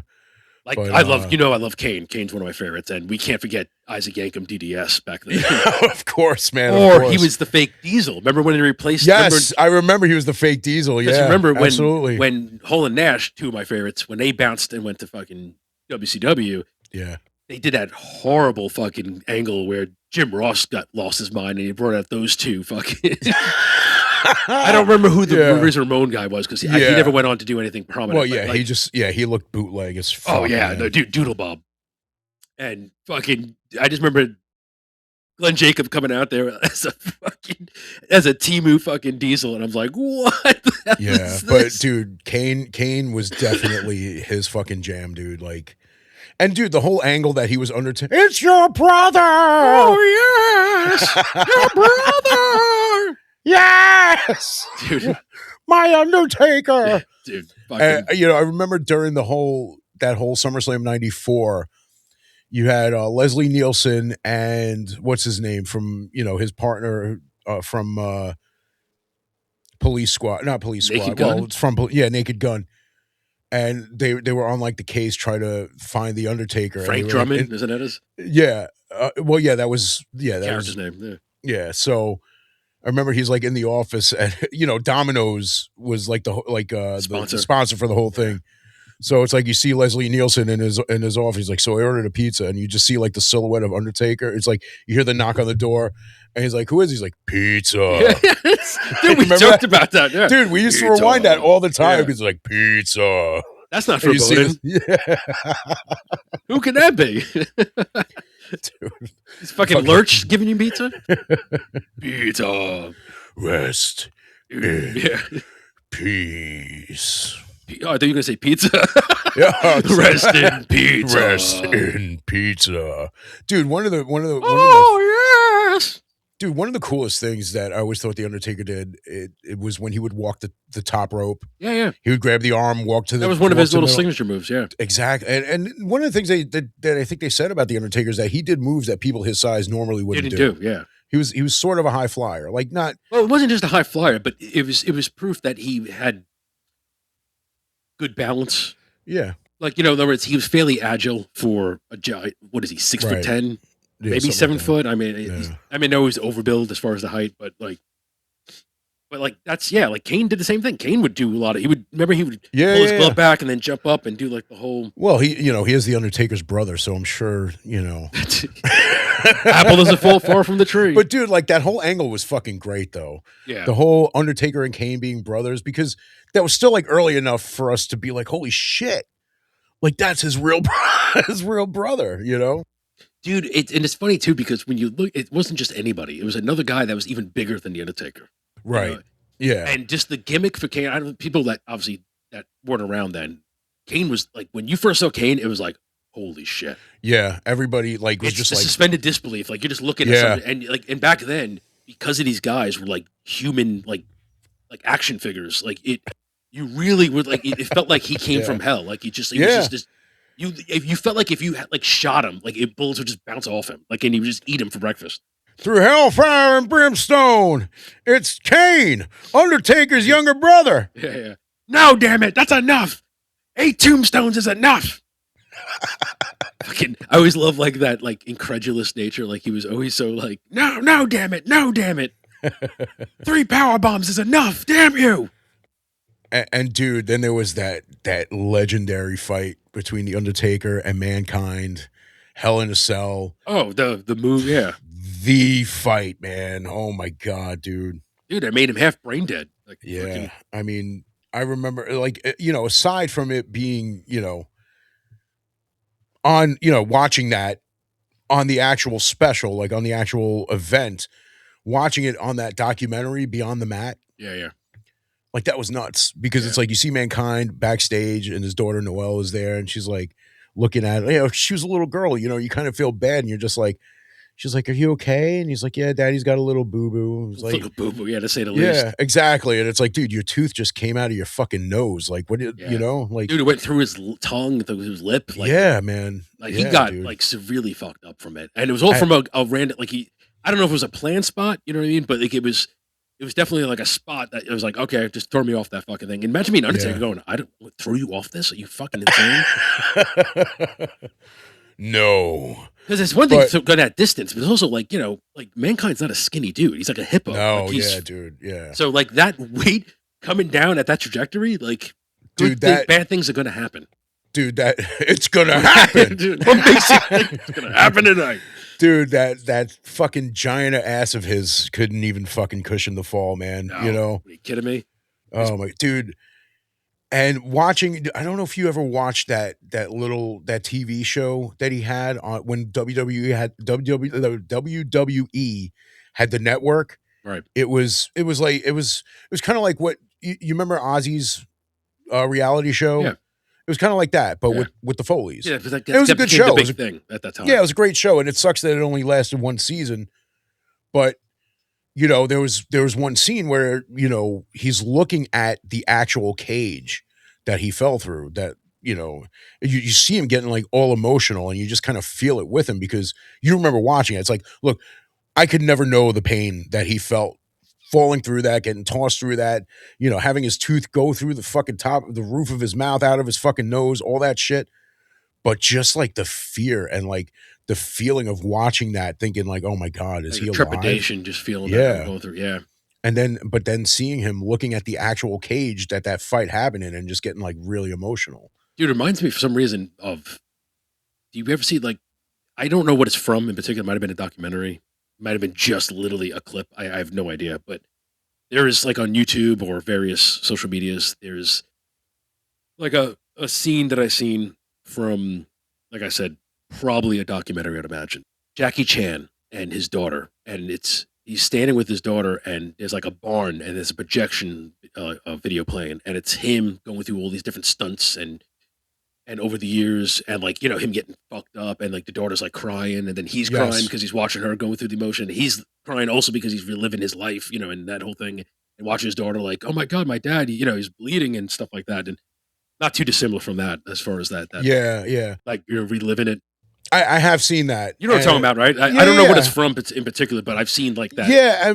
Crazy thing is, like I don't even. Again, comments. People were saying, "Well, that's not his real daughter. He actually disowned his own daughter." And I'm like, that may be. I'm purely I think that was to that video, right? Like I think that was actually from a movie where he played a stuntman in the movie, but they used his actual stunts from his movies, right? To be like the real that he watches, like a template for what he's reacting to. Yeah. So, but yeah, dude. But I'm sure, even though that's a scene that may have been a scene in a movie, seeing yourself get beaten to shit like that and remembering, the pain and the agony going through all that shit, I'm also sure the it's still time too, emotional. man. Yeah, like like when you're canvassing your career, especially when you had a prolific career like Jackie Chan. Dude, Jackie Chan is a fucking legend. Yeah. And, absolutely. And arguably one of the best martial arts to, artists to be in like doing movies for years. Just never getting that acclaim because, it's hard to get some light when you have Bruce Lee, back in the day. Of course. Bruce Lee stole the show, Of course. Understandably. But Jackie Chan himself, I mean, the shit that he was able to do back then and also just he pioneered it, you know what I mean? Because he was kind of doing parkour before parkour was parkour. And then parkour itself really was brought into notoriety and fame because of David Bell and Sebastian Falcone, two French dudes that they're the godfathers of it, and right. And you watch movies with them in it, and it's like, holy shit. And now it's like parkour is just so, it's ubiquitous. You know what I mean? It's like everyone does free running and parkour now. Yeah. See, I remember, I think the first movie I saw from Jackie Chan was Rumble in the Bronx. And that was like when he was starting to get like more well-known in America. That's America. Yeah. But I mean, if you go back, I mean, he was doing it, in China no, well, I mean, it might not have been like when he started becoming well-known in America. It's just like, it was the first time I had seen him. Yeah. And the whole thing was like about Jackie Chan was that he did his own stunts. Right. So that is obviously Tom Cruise his way into, Well, Tom Cruise, Jackie Chan, his but I'm just because he's always like, I do my own stunts. Yeah, and dude, there's obviously a lot of respect for anybody who does that. Well, it's a lot of risk too, man. Well, because when you think about it, Tom Cruise wanting to do his own stunts means there's going to be actual stunts in the movie. not just him hanging on a stationary plane with a green screen. Right. Or, insert, and exactly. Ben Stiller comes out. Yeah, because I mean, it's like, how many times do you see like shitty cuts where you see the stunt person, Oh, yeah, and you can tell the stunt person is stunt person. Like, yeah, I mean, I can't tell you how many times I noticed it in like Buffy the Vampire Slayer. Dude, all of them. It's like, wait, what happened to her face? It's just a common thing, dude. That's why I love they placated that in Spaceballs where they jump past it. Yeah. And fucking the guys, instead of being a woman, he looks like fucking. He's got like the mustache. These are the stunt doubles. Yeah. These are their stunt doubles. Yeah. Although I don't know why they would need a stunt double for a robot, but that's part of the dude. I just love that the female was looked like like Charlie Chaplin, like with a like 5 o'clock shadow, like he was just sitting here with the cigar in his mouth. Yeah, I'm like, what the hell? The royal princess is a dude. It's just so funny, man. Did you see anything? No, sir. I did not see you playing with your dolls. Good.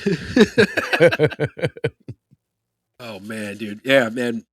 It's crazy, man. When you canvas like people's careers, especially that really put their lives literally on the line for so many years. Yeah, dude. And and also too, it's really a testament to his discipline because I mean, you'd have to be a very good martial artist to be able to navigate through all those scenes, and not kill yourself. Like him to, because like him jumping through ladder rungs, and falling through awnings and stuff like that. It's if you didn't have the training you had, you would have gotten completely fucked up and possibly even killed at some point. Yeah, dude. Yeah. As far as wrestling goes, and the amount of like actual acting that goes into being a wrestler, because selling, a lot of people say, yeah, because people would often compare it to like soap operas. It's like soap operas. Yeah, but then you think about like the wrestlers who did go on to like do movies. I mean, obviously John Cena is a huge like movie star now too, Dwayne The Rock Johnson. But then you look at like Rowdy Roddy Piper doing They Live. Ooh, now we're getting Carpenter from yes. Right. Fucking They Live. What was the other one? Frogtown? I love Frogtown. Is that the full title? I forget the full title, but like something's Sam's or Sam Hell the Frogtown or something, whatever it is. Yeah, I mean, it's on YouTube, and I watch it every time it'll pop up. I think that movie is actually a silent killer, man. Like people don't know that movie, but that is a fucking great movie. Hell Comes to Frogtown. Yes, Hell Comes to Frogtown. Yeah, there you go. Yeah. It's a wacky movie, but it's hilarious. I highly recommend. Dude, it's free on YouTube. Just look it up. It's yeah. No, I mean, I can't say I've seen the whole movie. I know it's not of it. It's wacky. But it's just it's him flexing his little comedic chops because he's funny, man. It's that extension to They Live.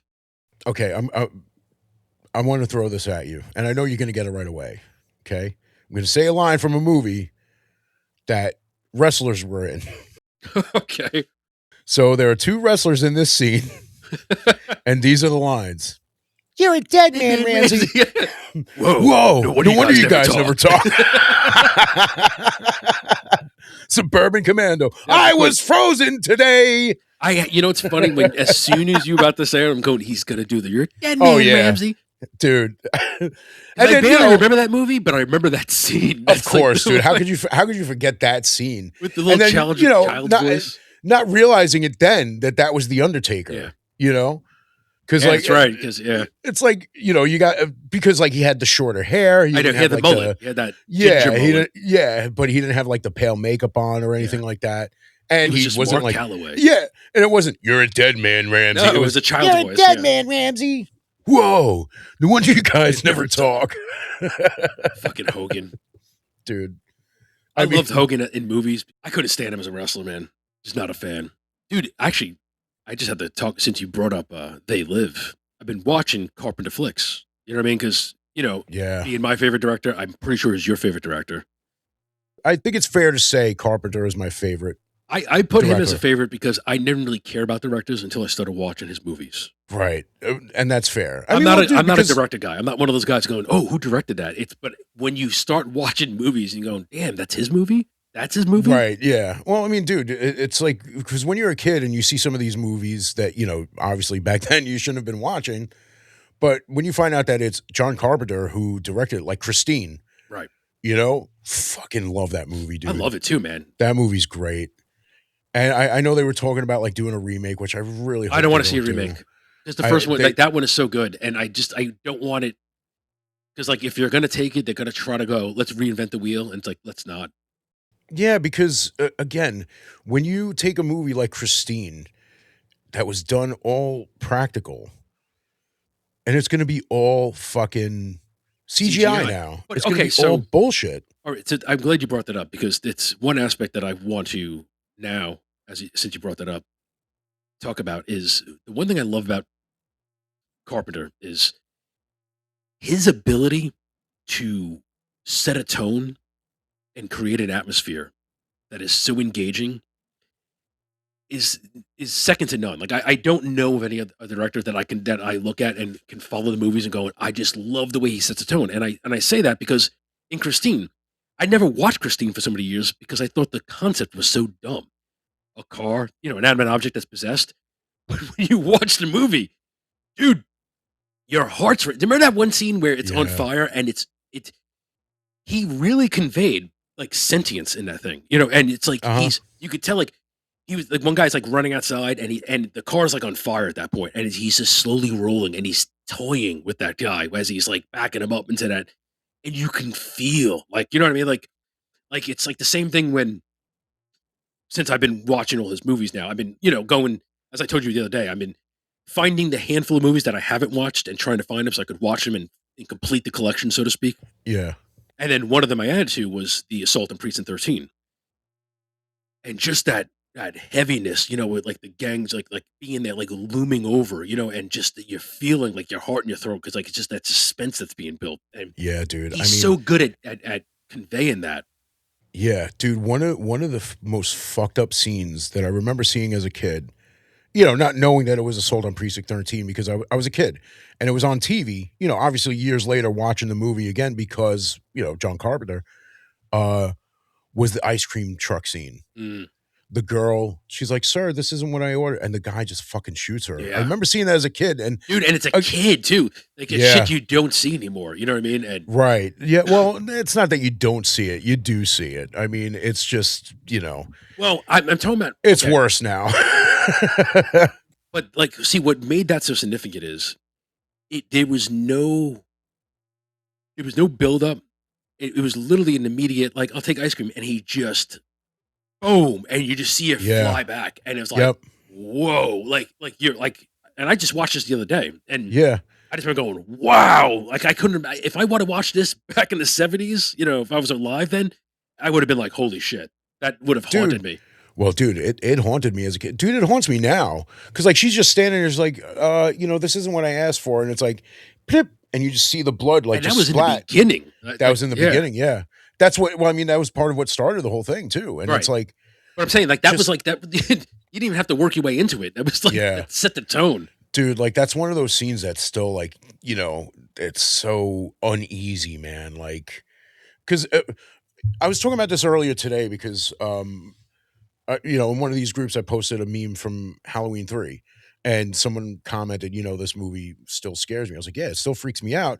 But especially as a kid, seeing a kid die in a movie, like that fucks you up because, like, it's like, damn. I've said this before. It's like it makes you realize that like nobody's safe in certain situations. It's also a 'Cause you had- visual that leaves an indelible mark in your brain. Right. You see a kid, Assault on Precinct 13, even in Maximum Overdrive when that baseball team's getting like steamrolled and shit. I'm just like, what is going on here? Gage in Pet Sematary, Yeah. Oh yeah, that was a big one too. That was a heavy one. well, because it was a little kid, Right. And but just the brutality It was of a it, like baby, the truck, like barreling down the road, and just then you come back to him like, no. Gotta watch out for that road. Stay away from that road. Is that how I act? Fucking Fred Gwynn, as Fred Gwynn, yeah. yeah, fucking as Judd, fucking. You're one hell of a trial lawyer. It's that damn road. Gotta stay away from that damn road. I'm sorry. Sometimes that is better. Yeah, man, dude, and I love The Fog, man. Fog is one of my favorites. Oh, dude, I've been wanting to fucking- watch that for the longest time because the imagery has Yeah. always been so cool. Yeah. And then watching it for the first time now, I'm like, wow, this is chalk it up on the list. I'll put it Yeah, dude. put it in my top fucking A. 6. You know, Yeah, see, one thing that I will say, and I'm sure I've said it here before, The Thing, oh, man. although it's considered a remake of The Thing from Another World, Right. is a perfect fucking movie. Yeah. It is like from beginning to end, edge of your seat, like just what's going on, and just like the whole feeling of it. The acting, fantastic. The Dude, actors, the suspense, the claustrophobia, the mistrust, you know, like it is a perfect movie as far as an echelon of movies where you make something and it's an impossibility to make it any better, even remotely. It is. exactly. And once again, The Fog and The Thing were 2 movies as a kid I seen bits and pieces of, and the remnants of the bits and pieces that I saw haunted me. And it wasn't until like a couple years ago, like where I watched The Thing, I was like, "Holy shit, this movie's incredible!" Yeah. And Mhm. I love Kurt Russell, one of my favorite actors, man. Oh, dude, And fucking dude, with Keith David, we've talked about Keith David, and they are like that. I love The Thing. Thing is, yeah. I know even in saying that The Thing is a perfect movie, and I know I say this all the time that They Live is my favorite oh, Carpenter flick. dude, I've It's just said the same. Mouth of Madness, that's my number one flick. yeah, right. Things right underneath it, but Yeah, but The Thing is a perfect. You can't say that about a lot of movies, exactly. if at all. Perfect. Exactly. Perfect science fiction Yeah, horror movie, it really is. just hands down. You know, it's like I remember running into a coworker one day. You know, we were both off of work that day, and it's like, oh, what's going on? You know, we're talking whatever. We started talking about horror movies and stuff like that, and he's like, "What's your favorite horror movie?" And I was like, "Probably Dawn of the Dead." You know, Yeah, you love Dawn of the Dead, oh, man. I love Dawn of the Original, yeah. Dead. Yeah, I mean, I love the remake. Don't get me No, I wrong, know, but but the I'm a remake is remake. I love the remake. oh Like yeah, the dude, the remake was fucking fantastic. So he's like, I'll tell you mine right now, The Thing, and I'm like, perfect movie. And we had this whole discussion about it. It's like, dude, it's a perfect movie. dude, and Just that's why if he comes back to direct it, I hope he does a Thing sequel. And if that's his swan song, then let it be. It's you know, it's like I kind of hope they don't because like people argue about dude, the I gotta ending. get I gotta get the taste of the ward out of my fucking mouth, man. With fucking Johnny Depp's Psycho X, that shit in the bed. Oh, Amber Heard. Yeah. I wish he was Amber Unheard because I can't stand her. Amber Turd. Yeah, Amber Turd. Quite literally, actually. I So, that's his last like he's directed a couple shows now, like episodes of that right, yeah, yeah. Suburban Stories, whatever it's called now. There's a show out, Okay, but like he hasn't directed in years. right. And his last thing is The Ward, and I'm like, why did he choose this? Like, I still don't understand why. Like, and I say that with love, dude. I love John Carpenter, but like, there's a handful of movies that he's made that I'm like, why Yeah, did well, I you mean, make this? yeah, but see, one of the ones that you said, and I can't remember if you were able to watch Village of the Damned. No, I can't find it. I can only Yeah, find the see, original, which I plan on watching. I saw that years ago when it was in theater. You know, it was me and a buddy. We were going to like this club, and they were closed. But since they were closed, we decided to go to a movie, and the only thing that was really playing was Village of the Damned. So Wasn't that that's good? yeah. From what I remember, I'm sure if I watch it now, I might feel differently, Well, might here's okay. not. So here's the thing: Village of the Damned is not really his movie. No, it's not. It's a So remake. I don't hold them like you know what I mean, like Starman, Memoirs of the Visible Man, There's Village a of the Damned. star man. Sorry. Those are director for hire type movies, not Yeah, movies of that he course. really wrote. And honestly, like even The Thing, he didn't technically write that, but The Thing is his movie. Like he made Yeah. that fucking movie. Like that movie's phenomenal. But like when you look at that, so I that's the only movie I have yet to watch from him, and I'm not. I mean, I'm gonna at some point I'll find it. It'll be in Yeah. something. But Absolutely. Yeah. as far as his movies I've seen, so the one thing I want to bring up is because there's some funny points in The Fog that I have to bring up because for one, The Fog was a great movie. Yeah. Love the atmosphere that it's set. Love the story. You know what I mean? And but the very beginning, dude. Oh my god, Adrian Barbeau, who you gotta love Adrian Barbeau, Of right? course. And there were 2 anomalies in this movie that revolve around 2 prolific actors in that. Adrian Barbeau and Mr. Stash himself, Tom Atkins. Stash less. Dude, no stash. I thought he came out of the womb with that stash. Right. No. Well, dude, I mean, even He in had no Creepshow. stash, man. Yeah, even and I'm sorry. Yeah, even in Creepshow, he didn't have a mustache.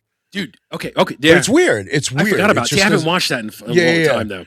Well, that's the thing. It's like I've Yeah. seen Creepshow more recently than I've seen The I Fog. haven't, yeah. I just remembered the no mustache. It's like Tom Atkins without a mustache It's is the like weirdest. Dude. It's like Tom Selleck without a mustache. You know? I don't think I could even imagine that either. Oh no, dude, that exists. Like Tom Selleck's face did exist without a mustache for a while, and it just wasn't good. Dude, seeing Gene Atkins without the stash, I lost my mind because then then they showed Adrian Barbeau, and I'm like, wow, so Adrian Barbeau's all covered up. He's uncovered. I'm like, this movie's so bizarre. Like, I mean, there's nothing to get. Adrian Barbeau's great. She's a beautiful woman, love her. and great actress. But sweetheart. One of the prize things is her rack, and she's always showing it in movies, like whatever Swamp Thing, take your pick. But it's just so funny seeing her all covered up, and then he's got no stash, and I was just like, that is wild. Like it is just it's a small. It's such a superficial like observation, but it's just such a weird thing because I couldn't get over it because I never thought I'd see Atkins without a stash, dude. But that movie, dude, the very beginning, as they're setting the stage, there's a guy like he's in like a market and he's like sweeping, and then he looks over, he grabs an orange juice, opens it up, takes a sip, and then closes it and puts it back. I'm like, you dirty motherfucker! I'm like, did he just? I thought at least you're gonna take it. You're like, okay, that's gonna be his orange juice. No, he put the fucking thing back. Somebody's gonna buy that, and they're gonna buy it, and you have some fucking reservoir fucking runoff back in it. Yeah, it was like the guy from Friday the 13th Part 3. He did the same thing, where he's in a market, he opens up a package of donuts, eats like one or two, puts it back down. That must have been a 70s thing, man. I was like, that is the weirdest well, this thing. was 80s, but I'm thinking about the Friday the 13th it was 80s, but yeah. I get what you're saying. But that was such a weird, I couldn't get over that. I'm like, no, bro, you got to take that fucking bottle back, man. You got that fucking backwash in it, man. You drink it, you buy it. Because he didn't just take it. It's not like he dumped it. Like he took us, he lipped that. Yeah, backwash, totally. So you're paying for less, you're getting less, and you're getting some fucking herpes. That aside, it was just such a fucking badass movie. Like it really was worth watching. Yeah. Like just the stage, the fog rolling in, and just the overall theme, and like I love the undead pirate type thing with the glowing eyes. It was fun, man. That was a really cool movie. Fucking great fucking flick. And the great thing about Carpenter is that he's not all horror. You know what I mean? No, he's not. The sci-fi, because like They Live is more of a sci-fi horror. Yeah, and dude, They Live's phenomenal. Like I love They Live. The Thing, sci-fi horror. I mean, like Escape from New York, Big Trouble in Little China. Dude, Big Trouble is one of my favorite movies. Yeah, fucking A, man. Like and dude, on top of that too, John Carpenter's scores are fucking phenomenal. That's too, another thing too. You see, It a real Renaissance man. You know what I mean? Just there's no other way to put it. Doesn't get said enough. Man. Like the atmosphere because of the scoring too. It's right, dude. I mean, come on. One of the most recognizable songs in horror movies ever is the fucking Halloween theme song. Which, by the way, wrote that shit. You're a huge Halloween fan, obviously. To me, Halloween 1 and Halloween 3 are the only good Halloween movies. In my opinion. Fair. In my opinion. I'm only speaking for me. Listen, I like Part 2, but I would put 1 and 3. I would put 1 and 3 as my top 2 also. But like 3, of course, being how it should have been, an anthology, and, right. I love 3 for what it is. I just find every subsequent movie with Mike Myers just didn't really hit. The first one was the best. It's just the introduction and just the overall story arc, and I loved it, man. And the rest, just to me, were kind of forgettable. Well, it's because you kind of it's like the way the story goes after that. Part 2 is supposed to be everywhere. Though. That's the problem. Yeah, it's supposed to be a direct sequel of Part 1. You find out that Laurie Strode and Michael Myers are siblings, which it's just weird in and of itself. But Part 3, you get this whole other story, and it's like people were upset that Michael Myers wasn't in it, and it's like. And I always joke, and I'm like, well, technically he was in it, the scene in the bar with the fucking, the ad for the Halloween movie. But back when I first saw it, I knew who Michael Myers was, but like I didn't think anything of it. Like I didn't think like, oh, well, this is a movie that Michael Myers isn't in. I just watched it, enjoyed it, was scared the fucking death of it, But Part 4, see, like there are good movies in this whole franchise, The best, absolutely Part 1. I'm just saying, like, I'm not saying they're all garbage. I'm just saying Right, they're all no. forgettable to me. Like, it's to That's me, fair. as far as really like continuing the story, I just didn't like any of them. Like they were okay. You know what I mean? Like, you know, you enjoyed it because it's more of like it's more Mike Myers. But when you Right. really think about like, was it a good movie? It's like to me, I look back, I'm like, I really only truly enjoy 1 and 3. Like those are ones. Well, If I want to go back, I want to go back and watch those two. well, part 4 I enjoyed because you find out that he had a niece who was Jamie, and it was Danielle Harris when she was like, it was her first movie. I mean, Danielle So Harris is great. You gotta love Danielle yeah, Harris. I mean, she was a kid, obviously. Then in part 5, you know, it's like at the end of part 4, you know, she does what Michael Myers does and fucking kill somebody. And, you know, in part 5, she's in a fucking mental institution and she doesn't speak and all that shit. But it's like, again, as a kid, you don't really notice the differences between the masks because in part 5, the Michael Myers mask looked like fucking Mark Zuckerberg. did It's like you look at it now, it's like that's Mark Zuckerberg. And I think it was in Resurrection pre-Facebook. where he looked, yeah, where he looked like fucking Captain Mauser from the fucking Police Academy movies. Yeah. When they fucking like tricked him into like ripping his fucking eyelashes off and they had to draw him on. He's like, oh, I kind of like I it. like it. Yeah. Those are great series of movies too. Yeah. Oh, dude, fucking Police Academy. Yeah, I think I've seen up until. Oh, what was the Moscow one? Was that part 6? Maybe, dude. At this point, Mission I to haven't watched Moscow. them in forever, Yeah. man. I mean, dude, once Steve Gutenberg was out of the project, out of the fucking movies, I actually watched a special, you know, like a video talking about like the downfall of it, and like that definitely was one of the catalysts. Like when he was gone, it dude, became just like a B movie, like bullshit. Yeah, like just, dude, Mahoney was the fucking movie, man. Like, it's like the whole point of watching those is like, it's like, oh, let's see what Mahoney's like doing. Michael now. Winslow's not going to save it. You know what I mean? And Michael Winslow's great. Yeah, but like, you know, there's only so much of that. Yeah, You know, there's only so much of that you could take without Mahoney. It's like, dude, man, I haven't watched any of them forever, man. Dude, I remember my favorite being part 3. I mean, obviously the first one's always the best one, but part 3 was like my favorite sequel. Which is the one I see at this point? I don't remember. None of your business. No, Yumma yumma yumma yumma.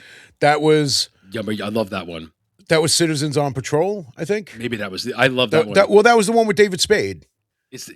Maybe dude. It's been the forever. skateboarders. David Spade was in it. That's right. Yeah, because I do remember he's in that truck. He's going yumma yumma yumma. Yeah. Trying to freak them out and all that shit. Yeah. I like that one a lot. That was a fun one. I think that was part 4, right? Was part 4 Citizens on Patrol? Yeah, I think so. Whatever. Citizens on Patrol. It was fucking Mike. One of the funny ones was when Michael Winslow pretended to be a robot. Like he was fighting a dude. He was doing his whole Bruce Lee thing. He's like, hey, come here. You know, that was his bread and butter, man. Like so the dude was like beating him, and when he fell on the floor, he just like grabbed all these like metal parts and fucking, you know, put it on him like to make it seem like he was a robot. He's like doing the sound. He's like, the guy's like, please don't kill me. He's like, please don't kill me. You know, what was the one where he put on the Danielson like bandana, and that's he's taken like he's taking on these guys like these like hoodlums or whatever in the back, and there's an Asian guy there because it's like where the produce is. He's like, oh no, not the broccoli. Oh no, not the vegetables. As he's smashing him, like he's like. I think that was. Oh, was that part 2 or part 1? Oh no, not the broccoli. I was dying, dude. I think that might have been part 2. Oh man, dude, funny shit, man. I mean, man. It's always fun. Tackleberry was hilarious. Oh, like that first fucking. What was it, like Desert Eagle gun or the Dirty Harry gun? The 45? Yeah. And it was like, it's like when he was about to go to the police academy in the first one. Yeah. Like he hears noise in the room. He just opens the door and he just fucking opens fire. Yeah. Turns the light on and it's like his whole family's there. And they're like, surprise, you guys. Yeah. There's like fucking like the shit that he shot, like the punch bowl or some shit's all like leaking and shit. It did have its charm, dude. Like, it really was like. Well, yeah, with like Jason Hervey in the second one, when he's like, he didn't want to go to school. And he's like, you go to school now! You know? Shoots like a smoke bomb in the car or some shit. Oh, now I got to go wash them again. I have to go back. They got to be on something, man. Hungry Diane? Do you remember that one? Fucking. Oh, yeah. That was also in part 2 when Michael Winslow's at the next table. He's like doing this. Like, Hungry Diane.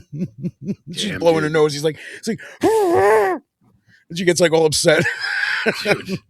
He drinks his soda and he's like doing the whole slurping sound, and then I got, dude, He pulls away from the soda and he just like burps. He's like, ugh. Hungry Diane. Because the sounds he made were so ridiculous. He's like, I know. Hungry. It's just, because it was like typical, like, white fucking yuppie couple. Yeah. It is classic, dude. I'm sure those got to be on like YouTube or something, or Tubi at least. They got to be somewhere, man. I mean, it's a fun to everywhere. This should be everywhere, man. But everywhere. It is classic, man. It is, man. So anyway, we're gonna bring this episode to a close. Yeah. I am Giuseppe, and I am Storm. Peace out. Hungry Diane. Hey, what's going on, guys? This is Storm here. I just want to thank you guys for hanging with us. Dude, for real. If you like it and you want more, like, share, subscribe. Shout out the rooftops. Any methodology you wish to employ, the power is yours. Use it wisely. Until next time.